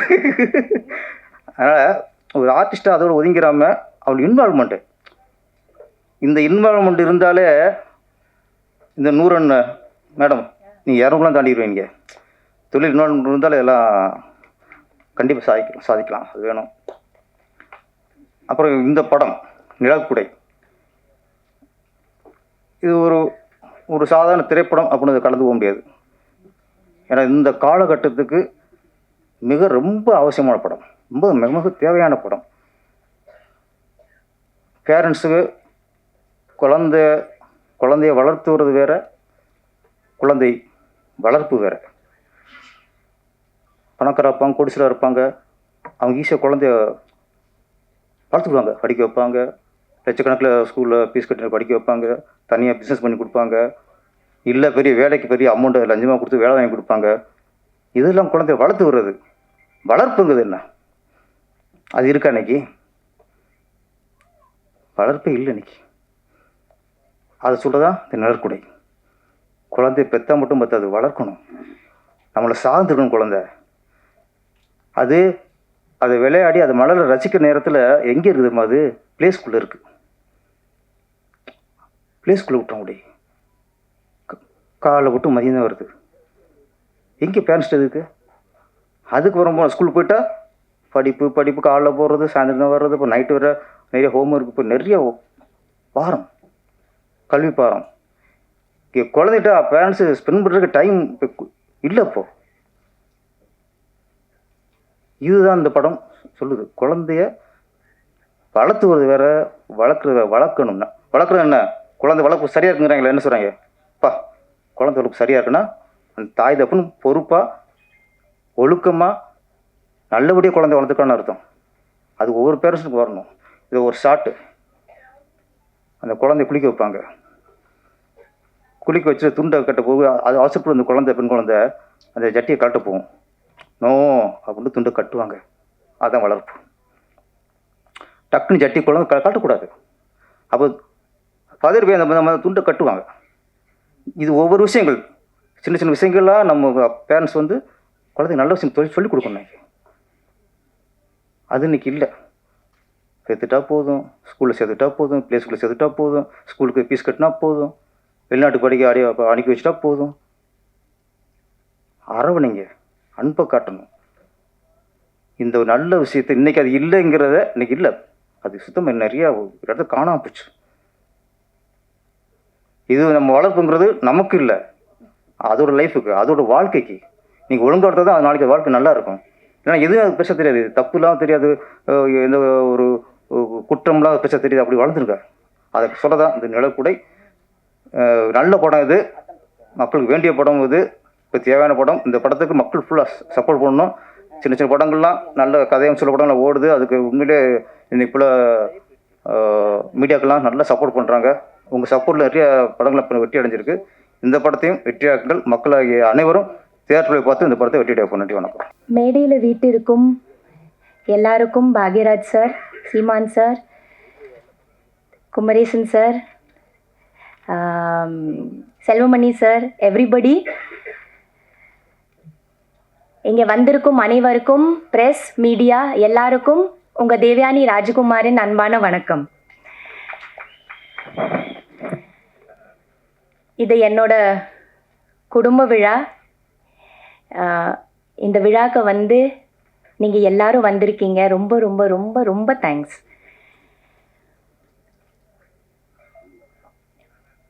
இந்த மேடை ஃபர்ஸ்ட் நான்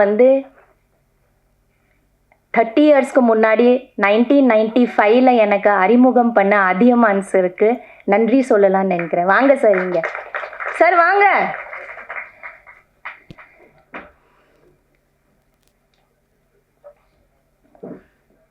வாங்க. 1995 தொட்டாச்சினிங்கி மூலமாக எனக்கு அறிமுகம் பண்ண டைரக்டர் சார் அதியமான் சார். எல்லா மேடையிலையும் எனக்கு லைஃப் கொடுத்த ஃபிலிம் காதல் கோட்டை இருந்தாலும் எனக்கு வாழ்க்கையில் ஃபஸ்ட்டாக ஒரு அறிமுகம் செஞ்சு எனக்கு இந்த தமிழ்நாட்டில் கொண்டு வந்தது டைரக்டர் சார் தான். அவருக்கு நன்றி. நான் எங்கேயுமே நன்றி சொன்னதே இல்லை. இதுதான் முதல் மேடை. நான் உங்களுக்கு நன்றி சொல்கிறேன் சார். தேங்க்யூ. ரியலி 30 இயர்ஸ் பிறகு மறுபடியும் அவர் கூட, அவரோட டீம் கூட, அந்த டீம் ஒன்று கூட மாறாமல், அது டைரக்டர் சிவா சார் இருக்கட்டும், காஸ்டியூமர் இருக்கட்டும், மேக்கப் மேன் ஆகட்டும், அசிஸ்டன்ட் டைரக்டர்ஸ் ஆகட்டும், மேனேஜர் ஆகட்டும், எல்லாரும் ஒரு டீமாக இன்னும் 30 வருஷமாக அவர் வச்சிட்ருக்கிறாரு. 30 வருஷத்துக்கு முன்னாடி நான் யார் கூட வேலை செஞ்சேனோ அதே குழு கூட இப்போ கூட நான் ஒர்க் பண்ணியிருக்கேன். அது எவ்வளோ பெரிய ஒரு பிளெஸ்ஸிங்காக இருக்கும்னு யோசிச்சு பாருங்க. யாருக்கு கிடைக்கும் அந்த மாதிரி ஒரு விஷயம்? அது எனக்கு கிடைச்சிருக்குது. நான் ரொம்ப ரொம்ப ரொம்ப பிளெஸ்டாக ஃபீல் பண்ணுறேன். இது ஒரு மிரிக்கிள், இது ஒரு மேஜிக். சார் சொன்ன மாதிரி இது ஒரு மேஜிக்கான ஒரு மூமெண்ட். இது எல்லாரோட வாழ்க்கையில் நிகழாது, வராது. இது ஒரு பாதி பேர் மேலே போயிடுவாங்க, நம்ம ஒர்க் பண்ணுறவங்க இருக்க மாட்டாங்க. ஆனால் எல்லாரும் இருக்காங்களே, எனக்கு அறிமுகம் பண்ண அத்தனையோ பேர் இன்னும் இருக்காங்க, என் கூட இருக்காங்க, மறுபடியும் எனக்கு வாய்ப்பு கொடுத்துருக்காங்க. இந்த மாதிரி ஒரு அற்புதமான ஒரு படத்தில் மறுபடியும் நடிக்க சொல்லி எனக்கு வர சொன்னதுக்கு நான் எப்போவுமே தேங்க்ஸ் சொல்வேன். Thank you Athiman sir, thank you to the whole team, and thank you to everybody here. Thank you to all the guest on the stage. இது ஒரு ரொம்ப இம்பார்ட்டண்ட்டான ஃபில்ம், ரொம்ப ரொம்ப இம்பார்ட்டண்ட்டான ஃபில்ம். இது மக்கள்கிட்ட போய் சேரணும். சின்ன படம், பெரிய படம் அதெல்லாம் இருக்குது. ஆனால் இது ஒரு நல்ல கருத்துள்ள, ரொம்ப அழகான, இன்னைக்கு இருக்கிற ஆடியன்ஸ்க்கு ரொம்ப ரொம்ப தேவையான ஒரு படம். இதை மக்கள்கிட்ட போய் சேர்த்துக்கிறது உங்கள் வேலை. ப்ளீஸ் எல்லாரும் தியேட்டரில் பார்க்குற மாதிரி நல்ல ரிவ்யூஸும் நல்ல எழுதுங்க. நான் எழுத சொல்லலை, நீங்களே எழுதிடுவீங்க. நான் அதை நம்புகிறேன், நீங்கள் எழுதிடுவீங்க. ஏன்னா அந்த மாதிரி இந்த படம் இருக்குது, அந்த மாதிரி விஷயங்கள் நம்ம இந்த படத்தில் சொல்லியிருக்கோம். அந்த நம்பிக்கை எனக்கு இருக்குது. ஸோ இது நல்லபடியாக ஹிட்டாகும். மறுபடியும் இந்த குழு இன்னொரு படம் எடுத்து வெற்றி. இந்த பிளாக் பஸ்டர் கம்பெனிக்கு நன்றி. இந்த மாதிரி ஒரு படம் எடுத்து ரிலீஸ் பண்ணுறதுக்கு பெரிய தைரியம் வேணும், அதை அவங்க பண்ணுறாங்க. தேங்க்யூ சார், ரொம்ப நன்றி. ஆனால் கொஞ்சம் நீங்கள் வெயிட் பண்ணுங்க சார், தேட்டரை கொஞ்சம் தாக்கு பிடிங்க, உடனே எடுத்துடாங்க சார். ஏதோ பெரிய படம் வருதுன்னு எங்கள் சின்ன படத்தை கொஞ்சம், அந்த காலத்தில் சில படங்கள் 1 வாரம் 1.5 வாரம் வெயிட் பண்ணியிருக்கோம்ல சார், அதுக்கப்புறமா பிக்கப் ஆகும். அந்த மாதிரி கொஞ்சம் பிக்கப் ஆகிறதுக்கு கொஞ்சம் டைம் கொடுங்க சார்.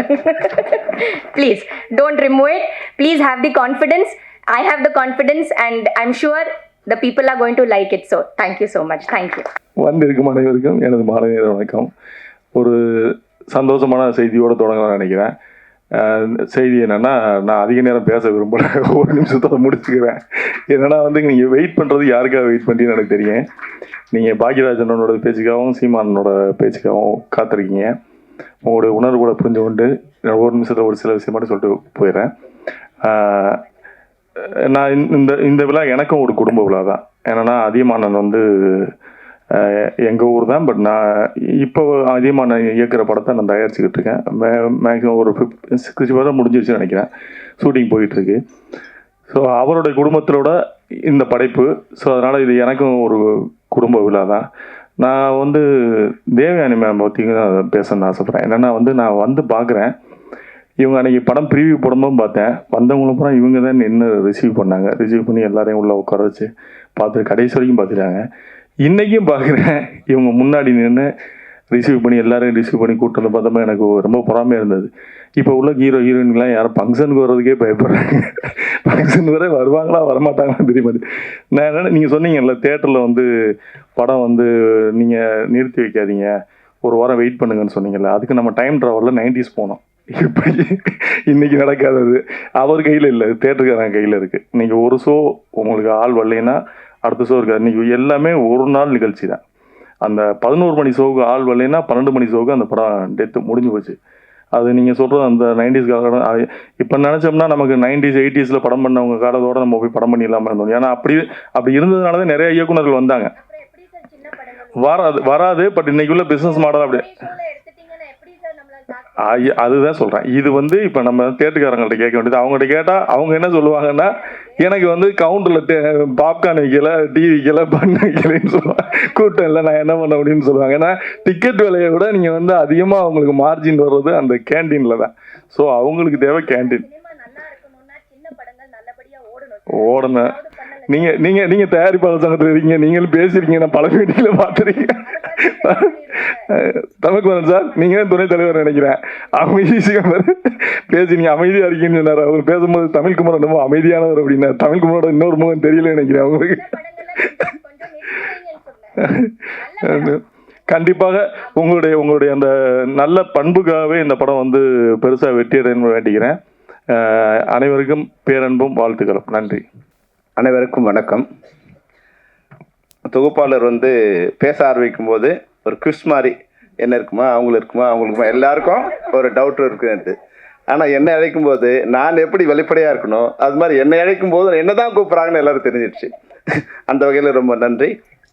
உண்மையாகவே இந்த மேடையில் இருக்கிற அனைவருக்கும் மாலை வணக்கம், இரவு வணக்கம். படம் ஆரம்பிக்கும் போது நான் படத்தை நான் எதுவும் பார்க்கவே இல்லை. இதை பற்றி எனக்கு ஒன்றுமே தெரியாது. தேவானி ஃபோன் பண்ணாங்க, வந்து படம் பார்க்க கூப்பிட்றாங்க. அது பேரரசு என்னை இருந்து கூப்பிட்டு வந்தார். நான் அப்புறம் சொன்னேன், வேறு யாரோ இப்போ ராஜா வேறு கூப்பிட்டாருன்னு. இல்லை சார், அதுவும் எல்லாம் ஒன்று தான் அப்படின்னாரு.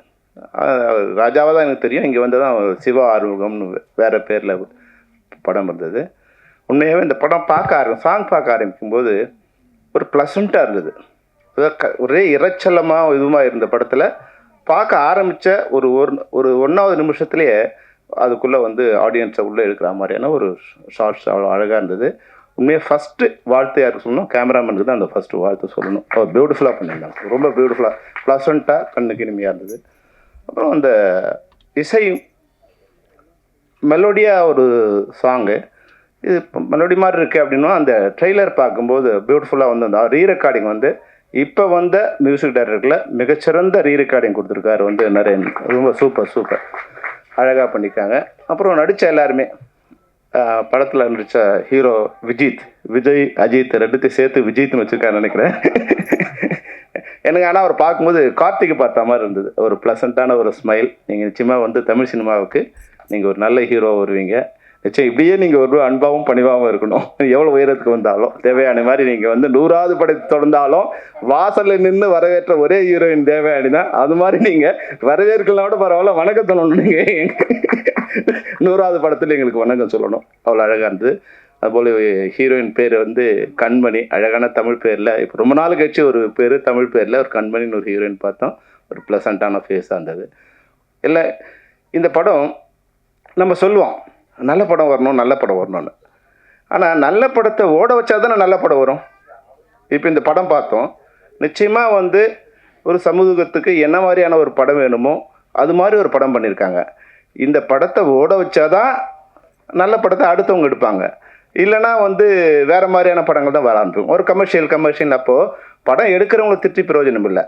நல்ல படங்கள் வரும்போது அதை பார்க்க வைக்கிற இல்லை பார்க்குற ஆடியன்ஸ் இருந்தால் தான். இப்போ சொன்னாங்க, தேவயானி சொன்னாங்க, நீங்கள் வந்து ஒரு ஷோவில் எடுத்துட்டாங்கன்னா அது யுவராஜ் கையில் இல்லை. யுவராஜ் படம் பார்த்து அதை வாங்கி ரிலீஸ் பண்ணலாம், அதுதான் அவர் கையில் இருக்க தவிர, அங்கே வந்து சார் சொன்ன மாதிரி டிக்கெட் கவுண்ட்டில் நீங்கள் 100 டிக்கெட் வாங்கி போய் உள்ளே அனுப்பிச்சிருந்தா கூட கேன்டீனில் ஃபுல் ஆகுதா இல்லையாங்கிற சிச்சுவேஷன் தான் இருக்குது. இன்றைக்கி வந்து தியேட்டர்ஸ்லாம் வந்து மினி ரெஸ்டாரண்ட் ஆகிடுச்சு. ரெஸ்டாரண்ட்டில் என்ன பிஸ்னஸ் இருக்குது அந்த பிஸ்னஸ்க்கு ஏற்ற மாதிரி தான் படம் ஓடுது. அப்போ அதுக்கேற்ற மாதிரியான படங்களை வந்து தயாரிக்க வேண்டிய சூழ்நிலை இன்றைக்கி திரைப்படத்துறைக்கு இருக்குது. நீங்கள் ஒரு நல்ல போஸ்ட்டில் இருக்கீங்க. அவங்க சொன்னார் வந்து நீங்கள் ரொம்ப பணிவான பெண் மட்டும் இல்லை, தீயாக பரவக்கூடிய ஒரு பெண்ணும் இருக்கீங்க. தயாரிப்பாளர் சங்கத்தில் இருக்கீங்க. தயாரிப்பாளர்கள் நினச்சா அவங்க ஒரு அணியாக இருந்தாங்கன்னா அவங்கள யாராலையும் ஒன்றும் பண்ண முடியாது. உற்பத்தி பண்ணுறவங்க அந்த படத்தை தன்னோட உற்பத்தி பொருளுக்கான விலையை நிர்ணயிக்க முடியாத 2 பேர் தமிழ்நாட்டில். ஒருத்தன் விவசாயி, இன்னொருத்தன் திரைப்பட தயாரிப்பாளர். வந்தவன் தான் விலை சொல்லுவான். இவ்வளோ கஷ்டப்பட்டு நான் வந்து நாற்று நட்டேன், களை எடுத்தேன், தண்ணி பாய்ச்சினேன், அறுவடை பண்ணேன், கொண்டு வந்து சேர்க்குறேன்னா அதுக்கான விலையை விவசாயி நிர்ணயம் பண்ண முடியாது. அதுபோல் தயாரிப்பாளர் 10 வட்டிக்கு வாங்கினேன், 5 வட்டிக்கு வாங்கினேன், இவ்வளோ கஷ்டப்பட்டேன், இவ்வளோ நாள் எடுத்தேன், இந்த படம் இவ்வளோ செலவாயிருக்குங்க, இதுக்கான விலை இவ்வளோ அவரால் சொல்ல முடியாது. இந்த 2 பேருமே தமிழ் மக்களை வாழ வைக்கிற இல்லை சிந்திக்க வைக்கிற, இல்லை சிரிக்க வைக்கிற 2 இடத்துல இருக்காங்க. ஆனால் இவங்க நிலைமை வந்து இன்னும் படு மோசமான நிலையில் தான் இருக்குது. இதை சரி பண்ணணும்னா உற்பத்தியாளர்கள் ஒன்றிணைந்து அது விலையை, அந்த சக்தியை ஒரே சக்தியாக நீங்கள் மாறினீங்கன்னா, தமிழ் குமரன் இங்கே இருக்காங்க, எங்களை திட்டாதீங்க. என்ன உங்களுக்கு வந்து நான் நிறைய தடவை சொல்லியிருக்கேன், நீங்கள் நிர்வாகத்தில் இருக்கிறதால, இப்போது தேவனையெல்லாம் வந்து நிர்வாகத்தில் இருக்கிறதா சொல்கிறேன், நிர்வாகத்தில் இருக்கிறதால எங்களால் ஏதாவது உதவி பண்ண முடிஞ்சா எங்களை கூப்பிட்டு சொல்லுங்கள், இல்லை எங்கள் மேலே தவறு இருந்தால் எங்களை கூப்பிட்டு சொல்லுங்கள். நிச்சயமாக இந்த தமிழ் சினிமா நல்லா இருக்கணும்னு தான் நாங்கள் போராடுறோம். எங்களை காப்பாற்றிக்கிறதுக்கு மட்டும் இல்லை, தமிழ் சினிமாவை காப்பாற்றுறதுக்கு பல வகையில் நான் திரைப்பட தயாரிப்பாளர் சங்கத்துக்கு உதவியாக இருந்திருக்கேன். நிச்சயமாக இனிமேல் இருப்பேன். அதனால் நீங்கள் எது சரி எது தவறு நீங்கள் முடிவு பண்ணி எங்களை கூப்பிட்டு நாங்கள் வந்து பேசுகிறோம். தவறாக இருந்தால் எப்பவும் திருத்திக்க தென்னிந்திய திரைப்பட தொழிலாளர் சம்மேளனம் தயாராக இருக்குது. அந்த வகையில் இந்த படத்தை ஓட வைக்க வேண்டியது உங்கள் எல்லாருடைய பொறுப்பு. ஏன்னா உண்மையாகவே வந்து அவ்வளோ அழகாக அந்த படம் பார்க்கும்போது, தேவயானிமாலாம் பார்க்கும்போது ஒரு ப்ளசண்ட்டாக வனிதா பேசும்போது சொன்னாங்க, ஒரு ஆட்சி மாதிரி வர போகிறாங்க. நிச்சயமாக நீங்கள் கடைசி வரைக்கும் நீங்கள் வந்து சினிமாவில் நல்ல இருந்துகிட்டே இருப்பீங்க. ஏன்னா நீங்கள் எப்படின்னா ஒரு விஷயம் உங்களுக்கு சொல்லணும்னு நினைக்கிறேன். இப்போது தமிழ் சினிமாவில் வந்து இப்போது நான் ரோஜாவை லவ் பண்ணி கல்யாணம் பண்ணுறேன். அப்போ வந்து அது ஒரு பரபரப்பு செய்தி, அது ஒரு பரபரப்பா அப்பா ரோஜா செல்லும்படி கல்யாணம் பேசிட்டே இருப்பாங்க. அப்போ குஷ்பு சுந்தர் கல்யாணம் பண்ணாங்க, அது ஒரு பரபரப்பு செய்தி. ஆனால் உங்களுக்கு மட்டும் ஷாக்கிங் செய்தி. நான் சொல்லக்கூடாது, நான் ஒரு பெரிய இடத்துல இருக்கேன் நடிகரோட, அடிப்பாவி இப்படி பண்ணிட்டாங்க. அதான் வந்து யாருமே வந்து நீங்கள் வந்து எதிர்பார்க்க முடியாமல் ஒரு ஷாக் கொடுத்தீங்க. அந்த வகையில் வந்து உங்களுடைய கல்யாணம். ஆனால் அதுக்கு பிறகு வந்து உங்கள் வாழ்க்கை இருக்கு இல்லைங்களா, நிச்சயமாக நடிகர்களுக்கு மட்டும் இல்லை, தமிழ்நாட்டில் இருக்கிற பெண்களுக்கே நீங்கள் ஒரு உதாரணமாக இருக்கீங்க. அந்த குழந்தைகளை எப்படி வளர்க்கணும், அழகுங்கிறது வந்து வெளிப்புறத்தில் இல்லை, மனசில் இருக்குது, மரியாதைங்கிறது மனசில் இருக்குது. அந்த குடும்பத்தை அவ்வளோ அழகாக நீங்கள் வந்து கொடுத்துட்டு கடவுள் வந்து உங்களுக்கு 2 அழகான பெண்களை கொடுத்துருக்காங்க குழந்தைங்களை. உண்மையாகவே வந்து நீங்கள் வந்து உங்கள் தம்பி பேசும்போது அவர் உங்கள் மாதிரி தான் நான் பார்த்தேன். அவ்வளோ அவங்க அம்மா இருந்தால் எப்படி ரசிப்பாங்களோ அப்படி ரசிச்சிங்க நீங்கள், அவ்வளோ பெருமிதமாகவும். ஏன்னா உறவுங்கிறது அதுதான், அந்த உறவை வந்து இந்த சினிமா அவ்வளோ அழகாக சொல்லியிருக்கு. அது மாதிரி இந்த குழந்தைய நீங்கள் வந்து பேசும்போது அவங்க அம்மா முகத்தில் அவ்வளோ ஆனந்தம், அவ்வளோ பெருமிதம், அப்படி வந்து ரசிக்கிறாங்க. தேங்க்யூ சொல்லு அப்படின்போது ரசிக்கிறாங்க. அதுதான் தமிழர் கலாச்சாரம். அந்த கலாச்சாரத்தை இந்த படம் வந்து மிக சிறப்பாக எடுத்து காமிச்சிருக்காங்க. நிச்சயமாக ரசிகர்கள் எல்லாரும் நீங்கள் இந்த படத்தை வாழ்த்தணும். அப்புறம் வந்து பேசாமல் இருக்கிற குழந்தைங்களெல்லாம் இல்லை பலூன் பிஸ்கட்லாம் கொடுப்பேன். நீங்கள் நாங்கள் உட்காந்து பேசாமலே இருந்தோம், ரொம்ப நேரம் பேசிகிட்டே இருந்தோம். எங்களுக்கும் பலூன் சாக்லேட்லாம் கொடுப்பீங்கன்னு நினச்சேன், அது கொடுக்காம விட்டீங்க. இன்னொரு விஷயம் என்னென்னா, இந்த கத்திரி வெயிலுக்கு ஒரு குடை வந்து எப்படி வந்து ஒரு சிறப்பாக இருக்குமோ, அது மாதிரி வந்து கத்திரி வெயிலாக காஞ்சி போயிருக்கிற தமிழ் சினிமாவுக்கு இந்த நிழற்குடை வந்து ஒரு சிறப்பான குடையாக இருக்குங்கிறது தான். அது மாதிரி அண்ணனுக்கு தம்பிக்கு ஒரு வாழ்த்து, அது ஒரு வேண்டுகோள். நீங்கள் சிவப்பாக இருந்தீங்க, கருப்பாக இருந்தீங்க, இப்போ தூய்மையாக இருக்கீங்க, எந்த வண்ணமும் இல்லாமல் தூய்மையாக இருக்கணுங்கிறது தான் எங்களோட ஆசை. நன்றி, வணக்கம். நமிதா, அந்த ஒரு சீன் எனக்கு மைண்டில் அப்படியே நின்றுக்கிட்டே இருக்கு. நமிதா அது இன்னும் எனக்கு மைண்ட் விட்டு போகவே இல்லை. நமிதாவை பார்த்ததுலேருந்தே எனக்கு அதே தான் மைண்டில் நிற்கிது அந்த சீன். அற்புதமான சீனு. ஏன்னா ஒரு ப்ரிவியூ இது மாதிரி இதுதான் ஃபங்க்ஷன், இந்த மாதிரி ஃபங்க்ஷன் தான். நமிதா வர்றாங்க, இப்படி இந்த பக்கம் இருந்து என் பையன் சாந்தன் வர்றான். இந்த 2 பேரும் அப்படின்னு பார்த்து அப்படியே அக் பண்ணி பிடிச்சாங்க பாரு. 2 பேரும் அப்படி அக் பண்ணி இது பண்ணிட்டு அப்புறம் திரும்பினாங்கன்னா நடுவில் நான் இப்படியே உட்காந்து பார்த்துருக்கேன். 2 பேர்த்துக்கு என்ன பண்ணுறதுன்னு தெரியல. அவன் சாந்தனு அப்படியே ஒரு மொழி முடிச்சுட்டு, நான் படத்தில் முழிக்கிறத விட மோசமாக ஒரு மொழியோடு அவன் அப்படி போனான். நமிதாவும் அதே மாதிரி சைலண்ட்டாக போனாப்புல. ஆனால் நான் மட்டும் ரொம்ப ரசித்தேன். ஆனால் இப்படி ஒரு சீன் வந்து எப்போ பார்க்க முடியும் அப்படிங்கிற மாதிரி.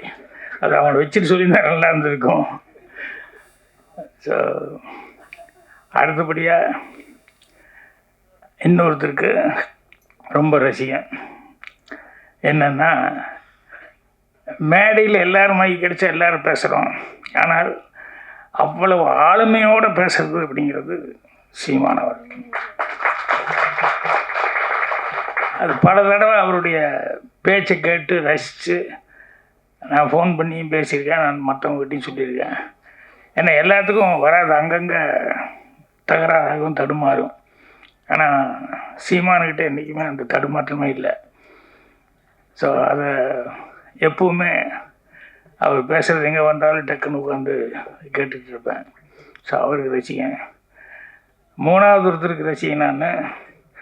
அதை பாதி செல்வமணி தொட்டு விட்டு போனார். ஏன்னா எனக்கு பாக்யராஜ்னு சொல்லி பேர் வச்சது உண்மையிலேயே எங்கள் அம்மா எப்படி நினச்சி வச்சது தெரியல. உண்மையிலேயே அந்த பாக்கியம் எனக்கு கிடைச்சது எனக்கு ஒரு ஆச்சரியம். எங்கள் அம்மா எனக்கு இப்படி பேர் வச்சாங்களேன்னு நான் வந்ததுலேருந்தே கேட்டுருக்கேன். ராஜகுமாரன் உண்மையிலேயே ராஜகுமாரன் தான் பேரா, இல்லை சினிமாவுக்கு வந்து ராஜகுமாரன் பேர் வச்சுட்டாரா? ஏன்னா தேவயானி கிடைக்கும்போது உண்மையிலேயே ராஜகுமாரன் ஆகிட்டாரு. ஸோ தேவயானி அவங்களுக்கும் நான் ரசி என்னென்னா அந்த ப்ளசண்ட் ஃபேஸ், அந்த சிரித்த முகமாக அன்பு வடியுது அப்படின்னு சொல்லுவாங்கள்ல, இந்த கேரக்டர்லாம் சொன்னாங்க. இந்த படத்தில் கேரக்டர் என்ன அப்படின்னு சொல்லிட்டு எந்த படத்தில் வந்தாலும் அவங்க கேரக்டர் வந்து அவங்களுடைய சீன், அவங்களுடைய அந்த ஃபேஸ் அவ்வளோ ப்ளசண்ட்டாக பார்த்துக்கிட்டே இருக்கலாம் போல் இருக்கும். இதில் வந்து குழந்தைகளுக்கு வந்து இது அந்த கேரக்டர் எனக்கு ஸ்னாப்சிஸ் அனுப்பிச்சப்போ பார்த்தேன். ஸோ அது அந்த அளவுக்கு அவங்கக்கிட்ட வந்து அந்த அவங்க தம்பி பேசும்போது சொன்னாப்புலையே, அம்மாவை நான் பார்க்கல, ஆனால் எனக்கு அம்மாவை விட இவங்க தான் எனக்கு மைண்டில் வருது அப்படின்னு சொல்லிட்டு அதை தான் அவரும் செல்வமணி நான் கவனிச்சுக்கிட்டே இருந்தேன், அவ்வளோ ரசித்தாங்க அப்படின்னு சொல்லிட்டு. அது கூடவே இன்னொன்று சொன்னார், என்னென்னா அந்த குழந்தைய பேசும்போது அவங்க அம்மாக்கள் எப்படி ரசித்தாங்க அப்படின்னு சொல்லிட்டு. ஸோ அந்த வகையில் அவங்களையும் நான் ரொம்ப ரசித்து பார்க்குறேன். சந்தோஷமாக இருந்தது. படத்தில் ஆரம்பத்தில் வந்து ஓப்பனிங்கே டைட்டில் அந்த டிசைனோட நிழல் குடை அப்படின்னு வந்தது. அந்த ரீரிகார்டிங்கும் அந்த டிசைனும் வந்து அவ்வளோ எடுப்பாக இருந்தது. அந்த ஆர்ஆர் அவ்வளோ பிரமாமாக மியூசிக் டைரக்டர் அவ்வளோ அழகாக ஸ்டார்ட் பண்ணி அதுக்கப்புறம் சாங் வந்துடுச்சு. ஸோ அவ்வளோ சிறப்பாக பண்ணியிருந்தார். அவர் இல்லாமல் அப்புறம் ஹீரோ ஹீரோயின் அந்த 2 குழந்தைங்க நடித்தவங்க, இன்னும் படத்தினுடைய டெக்னீஷியன்ஸ் எல்லாருக்கும் இப்போ என்னுடைய அட்வான்ஸு வாழ்த்துக்களை தெரிவிச்சுக்கிறேன். இந்த படம் வந்து எனக்கு என்னமோ ஒரு நம்பிக்கை இருக்குது. என்னென்னா சில பேர் வந்து சினிமாவில் வந்து luck favours to fools only அப்படின்னு சொல்லுவாங்க. அந்த மாதிரி எனக்கு சில பேரெல்லாம் வந்து எப்படிடா இவங்களுக்கு படம் வந்துக்கிட்டே இருக்குது அப்படின்ட்டு இருக்கு. சில பேருக்கு ஏன்டா இவங்களுக்கு படமே வரல, இனத்தினால்டா படம் வரல அப்படின்ட்டு. உண்மையிலேயே அதிகமான் வந்து அந்த லிஸ்ட்டில் எனக்கு அதிகமான் ரொம்ப நாளாக மைண்ட்லேயே இருந்துகிட்டு இருக்காரு. என்னென்னா அவருக்கு தான் நியாயமாக பார்த்தா அவர் தான் கண்டினியூஸாக படம் பண்ணணும். ஏன்னா அந்த திறமை அவர்கிட்ட இருக்குது. அவர் நேரேட் பண்ணும்போது நான் கேள்வி கேட்டேன். அதே மாதிரி சாந்தனுக்காக கூட ஒரு படம் செஞ்சு ஃபிஜி ஏர்லைனில் போய் ஷூட்டிங்கெல்லாம் பண்ணி அவ்வளோ நல்லா இருந்த அந்த படம், அதுவும் நடுவில் ஏதோ தடைப்பட்டு அப்படின்னு போச்சு. ஸோ அந்த மாதிரி சில நேரங்களில் வந்து 1 கிலோ அறிவாளியாக இருந்தாலும் ஒரு 10 கிராம் அதிர்ஷ்டக்காரங்கிட்ட கை கட்டி தான் நின்னாகணும் அப்படின்னு சொல்லுவாங்க. அந்த மாதிரி சினிமாவில் சில நேரங்களில் வந்து அதிர்ஷ்டம் சில பேர் திறமைசாலிகளுக்கு வந்து கை கொடுக்காமல் இருக்குது. அது எனக்கு ரொம்ப மனசு கஷ்டமாக இருந்தது. ஸோ அதிகமான் அவர்கிட்ட ஒர்க் பண்ணவர் இவர் சிவா ஆறுமுகம் அவர்கள் அப்படின்னு சொல்லும்போது இந்த தேவயானியெல்லாம் இவ்வளோ தடவை கேட்டாங்கல்ல, கேட்கவே வேணுங்கிறது இல்லை. கண்டிப்பாக இந்த படம் வந்து படம் நல்லா பண்ணியிருப்பாங்க. கண்டிப்பாக படம் வந்து ஸ்லோ பிக்கப் ஆகும். அது ஓப்பனிங் இருக்கோ இல்லையோ ஸ்லோ பிக்கப் ஆகும். அந்த அளவுக்கு படத்தில் அதிகமானலாம் வந்து அவரே வந்து ரொம்ப இன்வால்வ் ஆகி இந்த படத்துக்காக வாங்கன்னு சொல்லி கூப்பிட்டாரு. அதே மாதிரி பாலசேகர் வந்து அவரும் வந்து அவசியம் இந்த படத்துக்கு நீங்கள் வரணும் சார், அந்த ஆடியோ ஃபங்க்ஷனுக்கு வரணும் அப்படிங்கிற மாதிரி எல்லாம் கேட்டேன். எதுக்குன்னா அந்த டைட்டில் வந்து நிழல் குடைட்டு வச்சுருக்காங்களே, இவருக்கு இந்த டைரக்டருக்கு வந்து நிழல் கூடையாக இவங்கெல்லாம் இருக்காங்க. அதிகமானமா நிறைய நண்பர்கள்லாம் இருக்காங்க. பட் சீமான் இவ்வளோ வேலைக்கு நடுவில் வந்து அவர் வந்து இல்லை நான் கடைசி வரைக்கும் இருந்து பேசிட்டு தான் போகணும், எல்லாம் குடும்பமாக ஆகிட்டாங்க அப்படின்னு சொல்லி சொன்னார். ஸோ நிழல் கூடை அப்படிங்கிறதுனால நான் அது சம்மந்தப்பட்டது ஒரு 2 விஷயம் மட்டும் சொல்லணும்னு நினைக்கிறேன். ஒன்று வந்து என்ன அப்படின்னா, ஒருத்தர் ஜூனியர் ஆர்டிஸ்ட்டு என்றைக்காவது வந்துடுவோன்னு நினச்சார். கடைசியில் ஜூனியர் ஆர்டிஸ்டாகவே இருந்தார். பெருசாக வர முடியல. அட்லீஸ்ட் அதுலேயாவது கொஞ்சம் வருமானத்தோடு இருந்தாருன்னா அதுவும் இருக்க முடியல. கடைசியில் அதுலேயும் அதோடையே கல்யாணம் வச்சு குழந்தையெல்லாம் பெற்று குழந்தைய பெருசாகி பொண்ணு கல்யாணம் வச்சுட்டாரு. கல்யாணம் வச்சதுக்கப்புறம் பார்த்தா கையில் பேசின வரதட்சணைப்படி காசு அவர் எதிர்பார்த்த இடத்துல வரல. எம்ஜிஆர் படங்கள் நிறைய படங்களில் வந்து ஜூனியர் ஆர்டிஸ்டாக அவர் கூடவே கூட அங்கங்கே ஏதோ டைலாக் பேசியிருக்காரு.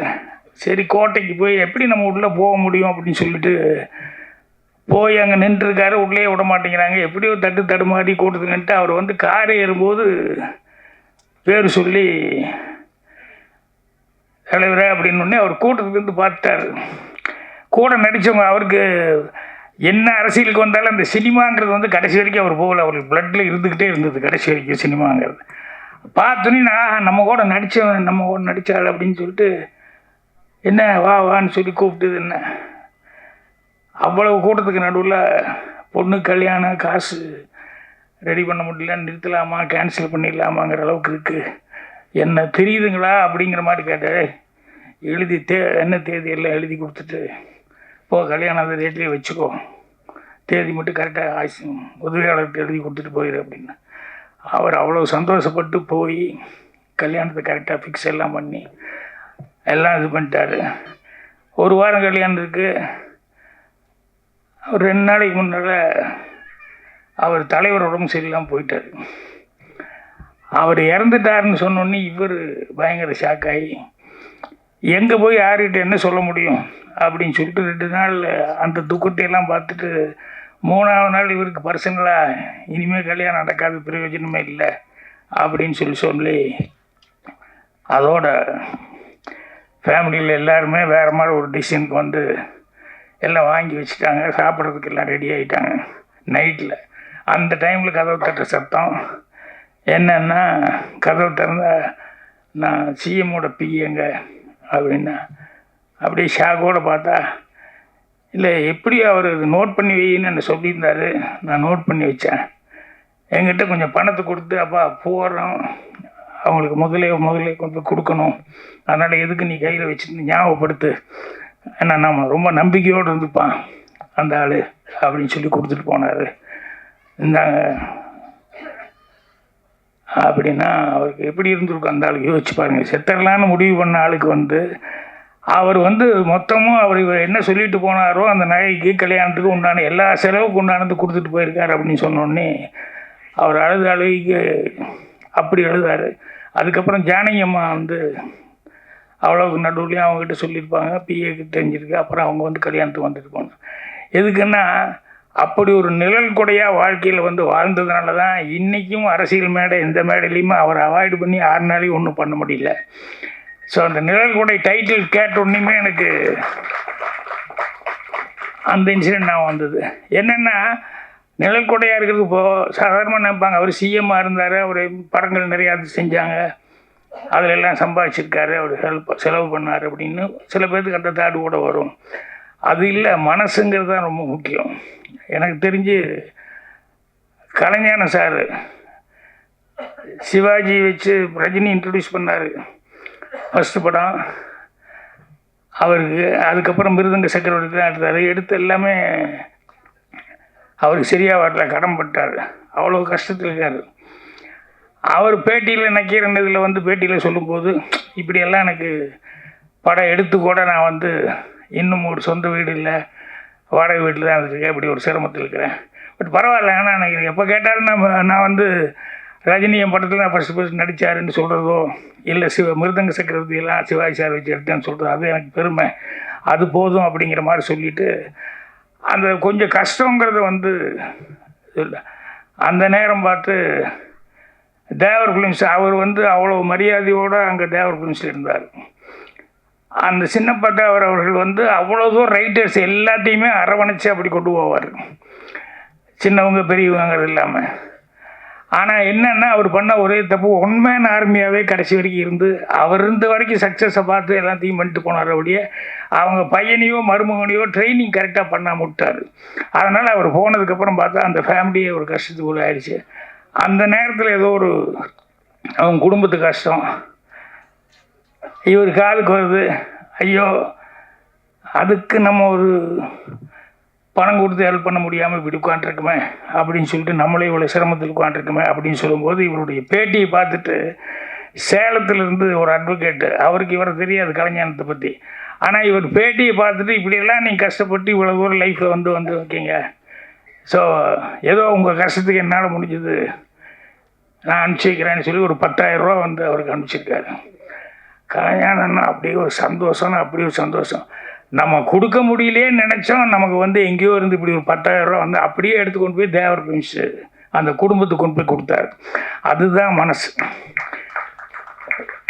காசு இருந்த ஒருத்தன் செய்கிறதுங்கிறது பெரிய சமாச்சாரம் இல்லை.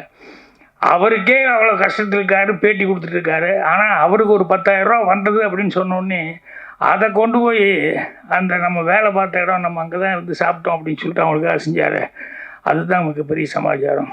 ஸோ நிழல் குடை அப்படின்னு சொல்லும்போது இந்த கேரக்டர் வந்து கண்டிப்பாக இது வந்து தேவயானை மேலே தான் அந்த டைட்டில் வந்திருக்கும்னு நினைக்கிறேன் நான். கரெக்டாக? ஸோ தேவயானை வந்து கடைசியில் கிளைமேக்ஸ் சொன்னாங்க, அந்த குழந்தை வந்து மிஸ் ஆகிறது, அதுக்கப்புறம் எல்லாமே ஒன்று சேர்றாங்க அப்படின்னு சொல்லிட்டு. ஸோ படத்துக்கே நிழல் குடையாக வந்து அவங்க இருந்திருக்காங்க. அதே மாதிரி அந்த சிவா ஆர்முகம் அவர் வந்து என்கிட்ட பேசும்போது அந்த டைட்டில் தர்ஷன் சிவா என் பையனையும் நடிக்க வச்சுருக்கேன் சார், இவரே சோதனை பையனை நடிக்க வைக்கணும் அப்படின்னு சொல்லிட்டு இந்த அப்பாக்களுக்கெல்லாம் உண்டானது இதெல்லாம் அந்த மாதிரி சில சமாச்சாரங்கள் அதை வந்து வரிஞ்சு கட்டி எதாவது பண்ணலாமேன்னு சொல்லி பண்ணும்போது அதில் நல்லது நடக்கிறது உண்டு, சிலது மாறியும் நடக்கிறது உண்டு. ஆனால் அவர் வந்து சொன்னார், பையனை நடிக்க வச்சுருக்கேன், நீங்கள்லாம் வந்து ப்ளஸ் பண்ணோம் அப்படின்னு சொல்லிட்டு.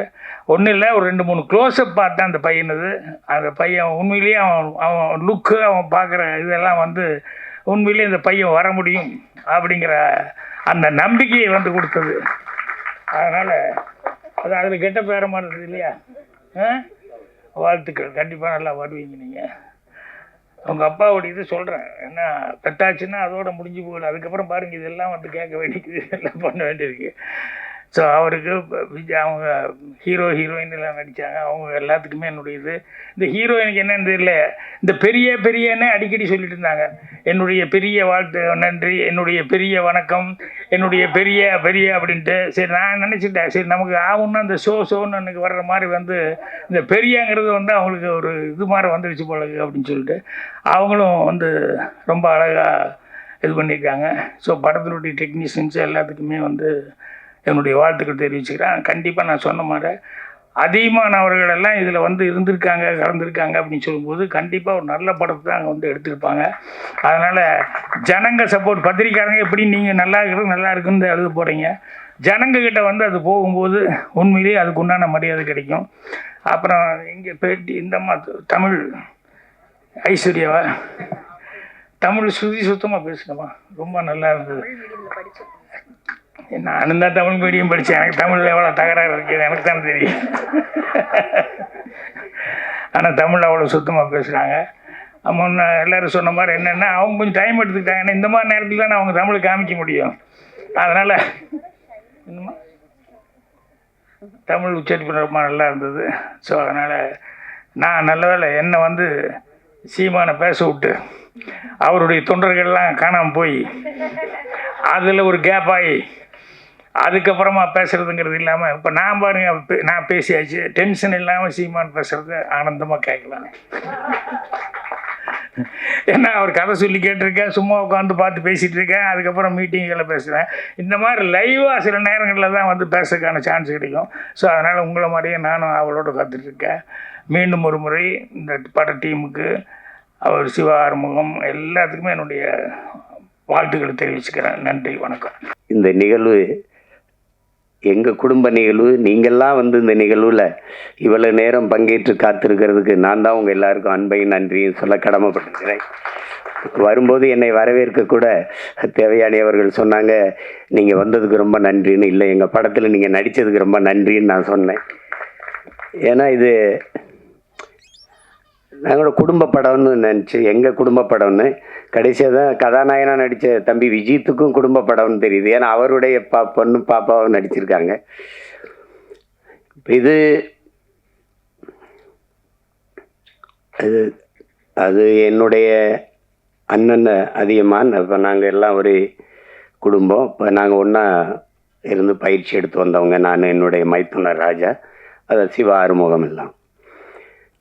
அப்போ கூப்பிடும்போது நம்ம இது எனக்கு உண்மையிலே தெரியாது தேவயானி அவர்கள் இதில் நடிச்சிருக்காங்கன்ட்டு. வந்துக்கிட்டு இருக்கும்போது ஒரே சுவரொட்டியாக இருந்தது. ஏதோ நிழற்குடைன்னு இப்போ இது புதுசாக படம் வருது போல் இருக்குது. அது தேவயானி நடிச்சிருக்காங்க. இங்கே வந்து பார்த்தா தான் இது நம்ம படம், அதில் அவங்க நடிச்சிருக்காங்கன்னு எனக்கு தெரிஞ்சது. அப்போ ரொம்ப மகிழ்ச்சியாக இருந்தது. தேவயானி அவர்களுக்கு ஒரு இங்கே பேசி எல்லாரும் சொன்னாங்க, இவங்க நடித்தா நல்ல கதை இருக்கும், நல்ல படமாக இருக்கும்ன்ட்டு ஒரு மதிப்பு இருக்குது சிலருக்கு. முன்னாடிலாம் அம்மா கேஆர் விஜயா அவர்கள், அதுக்கப்புறம் எங்கள் அக்கா ரேவதி போன்றவர்கள். இப்போதைக்கு தேவயானி இவங்க நடித்தா நல்ல படத்தில் தான் நடிப்பாங்க அப்படின்னு ஒரு மக்கள்கிட்ட ஒரு கருத்து பதிவு இருக்குது. அது காரணம் அவங்க தேர்வு செய்து நடித்த கதாபாத்திரங்கள். முதல்ல அவங்க அறிமுகமானது எங்கள் அண்ணன் மூலமாக. அவங்க தொட்டாச்சி நீங்கி, பிறகு அண்ணனே எடுத்த சொர்ணமுகி, அதில் ரொம்ப நல்ல கனமான கதாபாத்திரம். அப்புறம் உங்களுக்கு தெரியும் காதல் கோட்டை, அது இந்திய விருதை பெற்ற சிறந்த படங்கள் அது ஒன்று. அதுக்கப்புறம் சூரிய வம்சம். அவங்களுக்கு சொல்லிக்கொள்ளுற மாதிரி ஒவ்வொரு காலகட்டத்திலையும் ஒரு படம் பதிவாயிருக்குது. அவங்க எந்த காலத்துலேயும் தன்னுடைய பேரை கெடுத்துக்கல. ஏதோ காசுக்காக ஏதோ வந்த கதையெல்லாம் ஒத்துக்கிட்டு நடித்தோம் அப்படின்னு இல்லாமல் அந்த நற்பெயர் தான் அவங்கள 30 வருஷம் கழித்து மறுபடியும் ஒரு கதாநாயகியாக நடிக்கிற அளவுக்கு உயர்த்தியிருக்குன்னா அது காரணம் அதுதான். அது எல்லாருக்கும் வாய்க்க பெறாது, அவங்களுக்கு வாய்க்க பெற்றிருக்கிறது. அது ஒரு பெரிய பெருமைக்குரிய நிகழ்வு. இங்கே பல மேதைகள் எல்லாருமே என்னுடைய அன்பு உறவுகள். என்னுடைய அண்ணன் மனோஜ்குமார், என்னுடைய சியான், நாங்கள் சியான் தான் பேசிப்போம், ராஜ்கபூர் அவர்கள். அதுக்கப்புறம் என்னுடைய அன்பு தம்பி சுரேஷ் காமாட்சி, என்னுடைய அண்ணன் செல்வமணி அவர்கள். நாங்கள் ஒரே பல்கலைக்கழகத்தின் மாணவர்கள். எங்கள் அப்பா மணிவண்ணன்ட்ட. ஆமாம், எனக்கு மூத்தவர் எங்கள் அண்ணன். நான் இந்த அரசியலுக்கு வர்றதுக்கு முன்னாடி எங்கள் அப்பாட்ட உதவி இயக்குனராக இருந்து பணி செஞ்சேன். அப்போ இந்த அரசியலுக்கு தள்ளப்பட்டு தான் சொல்லணும். செய்யும்போது எனக்கு எல்லாரும் இல்லை. அப்போ எங்கள் அப்பா என்னை தன் பையன் நினைக்காம என்னை கூட நின்று எனக்கு தோள் கொடுத்துட்டாரு, மணிவண்ணன் அப்பா. அப்போ எங்கள் அண்ணன்ட்ட பேசி, செல்வா உனக்கு இளையவன், உனக்கு ஜூனியர்னு நினச்சி இது பண்ணிடுறாதரா செல்வா, இப்போதைக்கு நமக்கு அவன் தாண்டா இருக்கான், அவனை பிடிச்சி தாண்டா நம்ம ஏதாவது செஞ்சாகணும் நம்ம இனத்துக்கு, வா செல்வான்னு கூட்டிகிட்டு வந்தார்.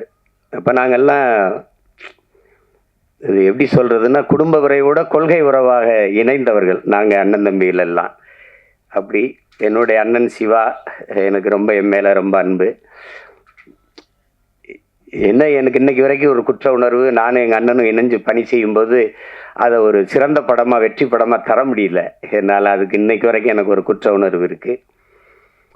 கதை சொல்லும்போது அவருக்கு தம்பிக்கு அடுத்த படம் பகலவன் தான் எடுக்கிறதா இருந்தது. அவருக்கும் அது விருப்பம், அப்போ எனக்கு அது விருப்பம். ஆனால் என்னுடைய தம்பி மாதவன் அதை ஒத்துக்கலை.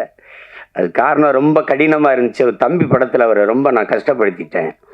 கையெடுத்து கும்பிட்டு அப்படி மறுபடியுமா அண்ணா வேணாண்ணா அப்படின்னு ஒரு கொஞ்சம் இடைவெளி கொடுங்கன்ட்டாரு. அப்புறம் இந்த கதையில் நடிக்கணுன்னாரு. நான் என்ன சரி எடுப்போன்னு எடுத்தேன். தமிழ்லேயே கொஞ்சம் உரையாடல் எழுதிட்டார். தம்பியில் ஒரு 90 விழுக்காடு தமிழில் இருந்தது. அது வெற்றி அடைஞ்சிருச்சு. அப்புறம் இதில் முழுக்க தமிழ்லேயே உரையாடல் எழுதுனேன். அதில் என்ன பார்த்தீங்கன்னா, ஐ லவ் யூ என்று வர வேண்டிய இடங்களிலெல்லாம் நேசிக்கிறேன் என்று வருவது நெருடலாக இருக்கிறது என்று விமர்சனம் எழுதியிருந்தாங்க. எனக்கு என்ன செய்யறது தெரியல. என்னுடைய அண்ணன் காசி ஆனந்தன், அவர் உணர்ச்சி பாவலர், ஈழத்து பாவேந்தன், அவர்கிட்ட போய் பேசிக்கிட்டே இருந்தேன். அவர்கிட்ட சொன்ன வருத்தமாக இப்படி எழுதியிருக்காங்கன்னு. அன்பை கூட தாய்மொழியில் பரிமாற தெரியாத ஒரு இனம் இருந்தா என்ன, செத்தா என்ன போடா அப்படின்ட்டாரு. அப்போ நான் அந்த படம் எடுத்து கொடுத்துட்டு நான் எங்கள் அண்ணனுடைய அழைப்பின் பேரில் ஈழத்துக்கு போயிட்டேன். போய் இப்போ ஒரு வாரம் கழிச்சது பேசிட்டே இருக்கும்போது படம் ஓடலைன்னு தெரிஞ்சிடுச்சு. அப்போ யாரோ சொல்லியிருக்காங்க தம்பியோட படம் ஓடல, அதனால் ஒரு வருத்தத்தில் இருப்பான் போல இருக்குதுன்ட்டு. அப்போ எந்த சார் அது கேட்கல, படம் என்னாச்சு கதை என்ன, யாரோ சொல்லியிருக்காங்க இந்த காதல் கதை போல இருக்கு அப்படின்னு சொல்லியிருப்பாங்க. அவர் ஆரம்பிக்கும் போதே நமக்கு எதுக்குப்பா பூ கவிதைலாம் அப்படிதான் ஆரம்பித்தார். காதலுங்கிறது பருவகால உணர்ச்சி, அது எல்லாருக்கும் இயற்கையில் வர்றதானே. தமிழர்களுக்கு இல்லாதது மானம் வீரம் ரெண்டும் தான் கொஞ்சம் குறைவாக இருக்குது. அதுக்கு நமக்கு தம்பி படம் மாதிரி தரையிலையும் அடிக்கணும் திரையிலையும் அடிக்கணும், அப்போ தான் நமக்கு விடுதலை வரும்னாரு. அதை செஞ்சுருக்கணும். இப்போ ஆனால் என்னைக்காவது ஒரு நாள் நான் எங்கள் அண்ணனுக்கு, அந்த சிவானனுக்கு சொல்கிறேன் இந்த இடத்துல, என்னைக்காவது ஒரு நாள் உங்களுக்கு என்னால் ஏற்பட்ட இழப்பை நான் ஈடு செய்வேன். அது ஒருவேளை நீங்கள் அன்னை கூட கேட்டீங்க தம்பி அந்த பகலவன்னு, அதை கூட திருப்பி உங்களுக்கு எடுத்துறேன் உங்களுக்கு. அது தவறு தான் நடந்துடுச்சு அதில். ஆனாலும் எங்கள் அண்ணனுக்கு எனக்கு இருக்கிற அந்த அன்பு பிணைப்பு போல. இப்போ எங்கள் அண்ணன் ஐயா பாக்யராஜ் அவர்கள் சொன்னது மாதிரி தான் எங்கள் அண்ணன் அதியமான் ஒரு தலை சிறந்த இயக்குனராக அவங்க வந்தும் அது என்னென்னா தொடர்ச்சியாக படைப்புகள் இல்லை. அவருடைய படங்கள் இன்னைக்கு அவர் இயக்கிக்கிட்டு வர்ற அந்த படங்கள், இப்போ தொட்டாச்சி நீங்கள்லாம் பார்த்து எங்கள் அப்பா பால்மேந்திரா வீட்டிலே போய் பாராட்டி, ஞாபகம் இருக்கா அண்ணா, வீட்டில் போய் பாராட்டி என்னடா அப்படி ஒரு படம் எடுத்துட்டேன் அப்படின்னு. அப்படி அந்த கதை திரைக்கதை பயணத்தில் பயணிக்கிறதுக்கு ஆட்கள் ரொம்ப குறைவு, ரொம்ப குறைவு. இப்போ நம்மக்கிட்ட ஒரு மேதை சாதாரணமாக உட்காந்துருக்கவல, அவரை கடந்துலாம் ஒருத்தனும் இங்கே திரைக்கதை அமைச்சு எடுத்துகிட்டு போயிட முடியாது. ஆமாம், அதில் நம்ம பக்கத்தில் இருக்கிறதுல பக்கத்தில் இருந்துட்டோம், ஆனால் வீட்டுக்கு போனால் படபடப்பாக இருக்கும். நம்ம ஆள் தானே பக்கத்தில் இருந்தோன்ட்டு. மிகப்பெரிய பெருமை அவரெல்லாம் நமக்கு இப்படி ஒரு படைப்பாளி, நம்ம நாட்டில் நம்ம இனத்தில் பிறந்து இப்படி ஒரு படைப்பாளி அப்படின்னு. நீங்கள் யோசிச்சு பாருங்கள், புதிய வார்ப்புகள்னு ஒரு படம், அவர் தான் கதாநாயகனா நடிக்கிறாரு, அவர் தான் கதை வசனம், எங்கள் அப்பா இயக்குறாங்க, பாரதிராஜா அப்பா.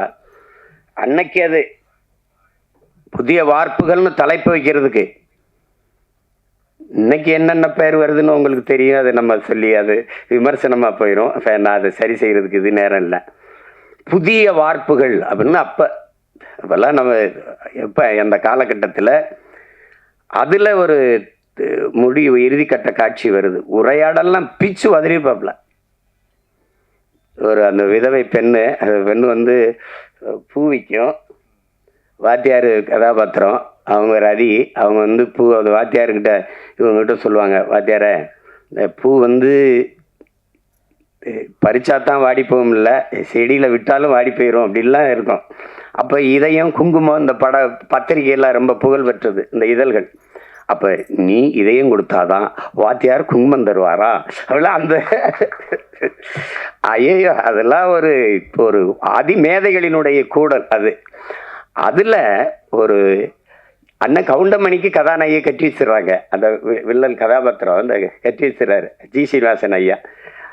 அப்போ அது ஆனால் இவங்க வாத்தியாரும் ஒரு காதல் இருக்குது. அப்போ ஊரை விட்டு ஓடும்போது அந்த விதவை பெண், அந்த பூக்காரி, இந்த காஜா ஷெரீஃபெல்லாம் ஓடும்போது இந்த காதலர்கள் சேர்றதுக்கு ஒரு இடையூறாக ஒன்று இருக்குது. ஆனால் அவர் கட்டின தாலி, இந்த கலாச்சாரம் தாலிக்கு இந்த சமூகம் ரொம்ப முன்னுரிமை கொடுக்குது. அப்படியே பார்த்துட்டு டப்புன்னு அந்த தாலியை அறுத்துட்டு அவரே அறுத்துடுறாரு. கட்டின தாலி அவரே அறுத்துட்டு 2 பேரையும் சேர விடுறார். கையை பிடிக்கிறாங்க. அந்த விதவை பெண்ணை நிற்கிது, அந்த பூவித்த பெண்ணை, அதை கையை பிடிச்சிட்டு இப்படி போகும்போது புதிய வார்ப்புகள்னு போடுறாப்புல ஒரு எழுத்தாளர், ஒரு எழுத்தாளர். கொஞ்ச நாள் கழிச்சு அப்புறம் அவரே கதை திரைக்கதை நடித்து அந்த நாட்கள்னு ஒரு படம் வருது. அதில் இவர் காதலிச்ச பெண்ணு அது அண்ணன் ராஜேஷை திருமணம் பண்ணி போயிடுறாங்க. கல்யாணம் ஆயிடுது. அது அப்போ அவர் சேர்த்து வைக்க போராடி கடைசியாக உச்சக்கட்ட காட்சி வந்துடுது. 2 பேரும் இருக்கும்போது அவர் அந்த மருத்துவர் கதாபாத்திரம் இந்த காதலன்ட்ட சேர்த்து விடுறதுக்கு இது பண்ணுறாப்புல. இப்போ நம்மளால ஒரு ஹார்மோனிய பெட்டி வச்சுக்கிட்டு அந்த ஹரவர மலையாளத்தில் இதே டாக்டரே அது நீங்கள் புதிய நவீன 21ஆம் நூற்றாண்டு ஆள் தானே, 20ஆம் நூற்றாண்டு இல்லையா, 20ஆம் நூற்றாண்டு ஆள் தானே. தாலியை அறுத்தெடு, எந்த காதலி உங்களுக்கு மனைவியாக வரும், ஆனால் உண்ட காதலி எனக்கு, உன்ன மனைவி எனக்கு காதலியாக வராது.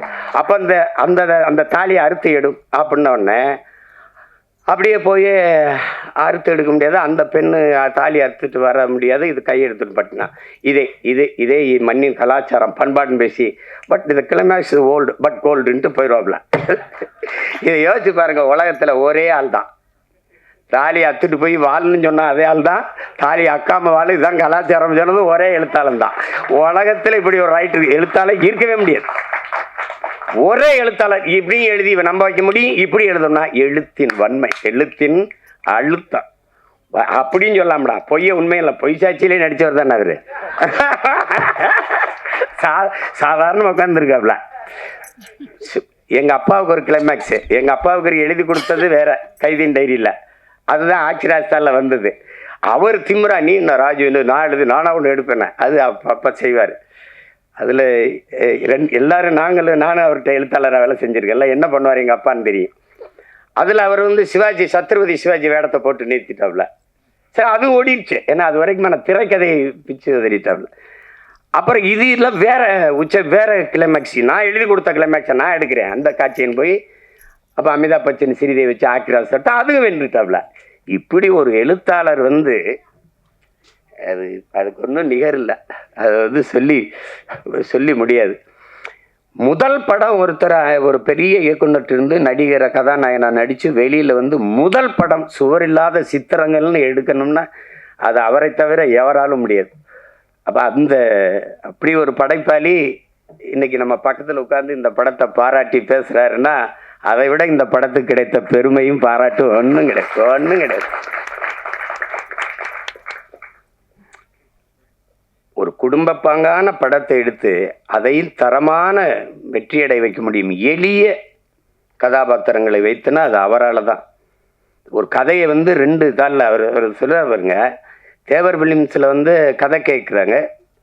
அப்போ அவர் போய் கதை சொல்கிறார். ஐயா கதை சொல்லும்போது அவங்க குப்பத்தொட்டி சார் அதில் ஒரு குழந்தை சார்னு அவரே சொன்னது தான். குப்பத்தொட்டி சார் அதில் ஒரு குழந்தை சார்னு அவருக்கு பிடிக்கல. அப்புறம் பெரிய ஆளாயிட்டார். அன்னைக்கு நான் உங்ககிட்ட கதை சொல்லும்போது குப்பத்தொட்டி சார் ஒரு குழந்தை சார்னு சொல்லிட்டேன், ஆனால் இன்னைக்கு சொன்னால் குப்பத்தொட்டி சார் அதில் ஒரு குரங்கு சார்னு சொல்லியிருப்பேன் அப்படின்னு சொல்லி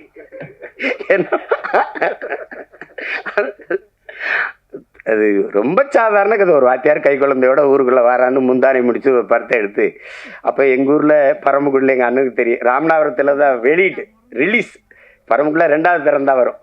அப்போ ஜெகனில் எங்கள் அண்ணங்கள்லாம் நாங்கள் படிச்சிருக்கோம். எங்கள் அண்ணங்கள்லாம் சைக்கிள் வச்சுருப்பாங்க. அவளுக்கு படத்தை போய் பார்த்துட்டு வந்துட்டு ஒரே புலம்பல், தம்பி பாக்கியராஜன்னு ஒருத்தன்டா எந்த குறையும் இல்லாமல் இருக்கா, பயங்கர படம், முந்தானை முடிச்சுன்னு ஒரு படம்னா அவங்க ரொம்ப இதில் நம்மளை எந்த காலத்தில் நம்ம போய் பார்க்க, ஏன்னா நாங்கள் மறுபடியும் 2வது வெளியீடு வந்தால் தான் பார்க்க முடியும். அப்படி பல படைப்புகளை தந்து இன்றைக்கு அமைதியாக உட்காந்துருக்கல அவர் நம்ம கூட இருக்கிறாருங்கிறதே பெருமை. திரை உலகில் அது ஒரு மைல்கல். KS கோபாலகிருஷ்ணன் ஒரு மைல்கல்னா அது ஒரு மைல்கல். பாக்கியராஜ், பாரதி ராஜா, மகேந்திரன், பாலு மகேந்திரான்லாம் அது ஒரு பல்கலைக்கழகங்கள். அப்படி ஒரு பெருமைக்குரிய கலைஞர் நம்மோடு இருந்து இந்த படத்தை வாழ்த்துறாருங்கிறத விட பெருமை வேறு என்ன இருக்குது சொல்லுங்கள். அதுக்கப்புறம் இங்கே இருக்கிற என்னுடைய தம்பி பேரரசு, அவன் தொடர்ச்சியாக வெற்றி படங்களாக கொடுத்தான். அவங்க வருங்க கூட சொன்னாங்க, எல்லா ஊரையும் அறிமுகப்படுத்தினது அவன் தான் என் தம்பி. அதுக்கப்புறம் என் தம்பி ரவி மரியா, அதெல்லாம் கதாநாயகனாக நடித்த விஜித்தை எனக்கு ரொம்ப தெரியும். ரொம்ப என்னுடைய தம்பி அவர், என் தம்பி தமிழ்குமரன். நாங்கள் ஒரே குடும்பம். தமிழ் நான் ஒரு தாயின் வயிற்றில் பிறக்கலை ஒளி. ஏன் பிறக்கலைன்னா ஒரு தாயின் வயிறு தாங்காதுன்னு தனித்தனி தாய்க்கு பிறந்தோம். அப்படி ஒரு அண்ணன் தம்பி நாங்கள். எங்கள் குடும்பத்தில் விஜித் ஒருத்தர். விஜித்து தான் அதில் நடிச்சிருக்கான்னு எனக்கு உண்மையிலே தெரியாது. வந்தவொடனே கிட்ட நான் தானே கதாநாயகன் நடிச்சிருக்கேன், என்னப்பா சொல்கிற, அப்படி எல்லாமே ஒரு வியப்பாக இருந்துச்சு எனக்கு. எல்லாம் ரொம்ப மகிழ்ச்சியாக இருந்தது. அதில் உட்காருங்க விஜித், அவர் நல்லா வரணும். இந்த படத்தை பார்க்கும்போது நான் படம் பார்க்க நேற்று அழைக்கும்போது எனக்கு நேரம் ஒத்து வரலை, கிடைக்கல. அது இப்போ அதனால் நான் படத்தை முதல்ல பாட்டை போட்டு காட்டு அதை வச்சு பேசிடுறேன்னு. எங்கள் அண்ணன் செல்லுமணி இவங்கெல்லாம் குறிப்பிட்டு பேசுன மாதிரி அது ஒளிப்பதிவு செய்த நம்ம குருதேவ் அவர் வணங்கான்லேயே ரொம்ப சிறப்பாக பண்ணியிருந்தார். ரொம்ப அருமையான ஒளிப்பதிவு. அப்போ இந்த இசை இப்படி ஒரு படத்துக்கு, இப்போ ஒரு பெரிய ஆடல் பாடல் படம் அடிதடி படம்னா சமாளிச்சிடலாம். குடும்ப கதைகளுக்கு மென்னுணர்வை நகர்த்துற படங்களுக்கு இசையமைக்கிறதுங்கிறது ரொம்ப கடினம். அதை ஒரு இளைய பிள்ளை நவீன் பாலகுமார் செஞ்சுருக்காருங்கிறது ரொம்ப பாராட்டுக்குரியது. அது மனதில் நிற்கிறது போல மெல்லிய இசையால் வருடணுங்கிறது ரொம்ப கடினம். இசைங்கிறது இப்போ ஒலிகளின் குவியல் தான். இந்த ஒலி செவியில் போய் நின்றுச்சுன்னா அது இல்லை, அது உள்ளே போய் இதயத்தை வருடிருச்சுன்னா அது இசை ஆயிடுது. அப்படி ஒரு இசையை தந்த ஒரு இளவல், அவருக்கு என்னுடைய அன்பும் வாழ்த்துக்களும். பாடல் வரிகளை தந்த அவங்க ஒரு பெண்மகள், ரொம்ப நாளைக்கு அப்புறம் ஒரு பெண் கவிஞராக வர்றதை நம்ம பார்க்கும்போது ரொம்ப பெருமையாக இருக்குது. உங்களுக்கு பெரிய இடம் காத்திருக்குது. நல்ல வரிகளை அழகாக எங்கள் அண்ணன் அவ்வளவையும் நினைவில் வச்சு எங்கள் அண்ணன் மனோஜ்குமார் அவர்கள் சொல்லிட்டாங்க.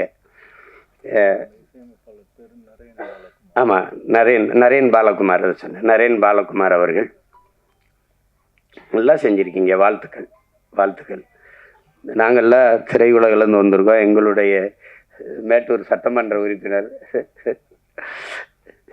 அவர் எங்களுடைய அன்புக்காக இந்த விழாவுக்கு வந்திருக்கிறார்.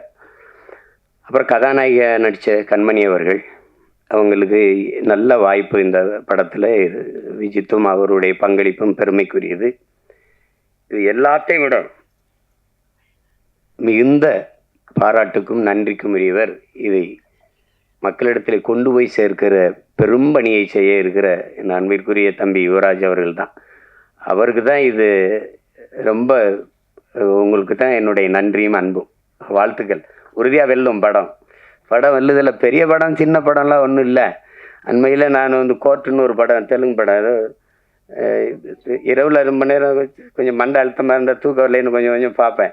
ஒரு யாராவது சொல்லி அண்ணன் இந்த படத்தை பாருங்கன்னா கொஞ்சம் பார்த்து தூங்குறது. ஆனால் அந்த படத்தை போட்டேன், தூங்கவே முடியல. கோர்ட்டுன்னு ஒரு படம், இது தமிழ் பதிப்பு பார்த்தேன். சின்ன படம், 6 கோடிக்கு எடுத்தாங்களாம். நான் பார்க்குற போது எனக்கு சொன்னாங்க 60 கோடி வசூலிச்சிருக்குண்ணே அப்படின்ட்டு. அப்போ இவங்க சொன்ன மாதிரி பெரிய படம் சின்ன படம்லாம் ஒன்றும் அளவு இல்லை. ஓடுற படம் ஓடாத படம் தான். இப்போ என்னுடைய தம்பி நம்ம ஜேஎஸ்கே எடுத்திருக்க ஃபயர்னு ஒரு படம், அன்னைக்கு எங்கள் அண்ணங்கள்லாம் சொன்னாங்கன்னு பார்த்தேன். ரொம்ப குறைந்த முதலீடு, ரொம்ப நல்ல லாபம் அடைஞ்சிருச்சு. அதனால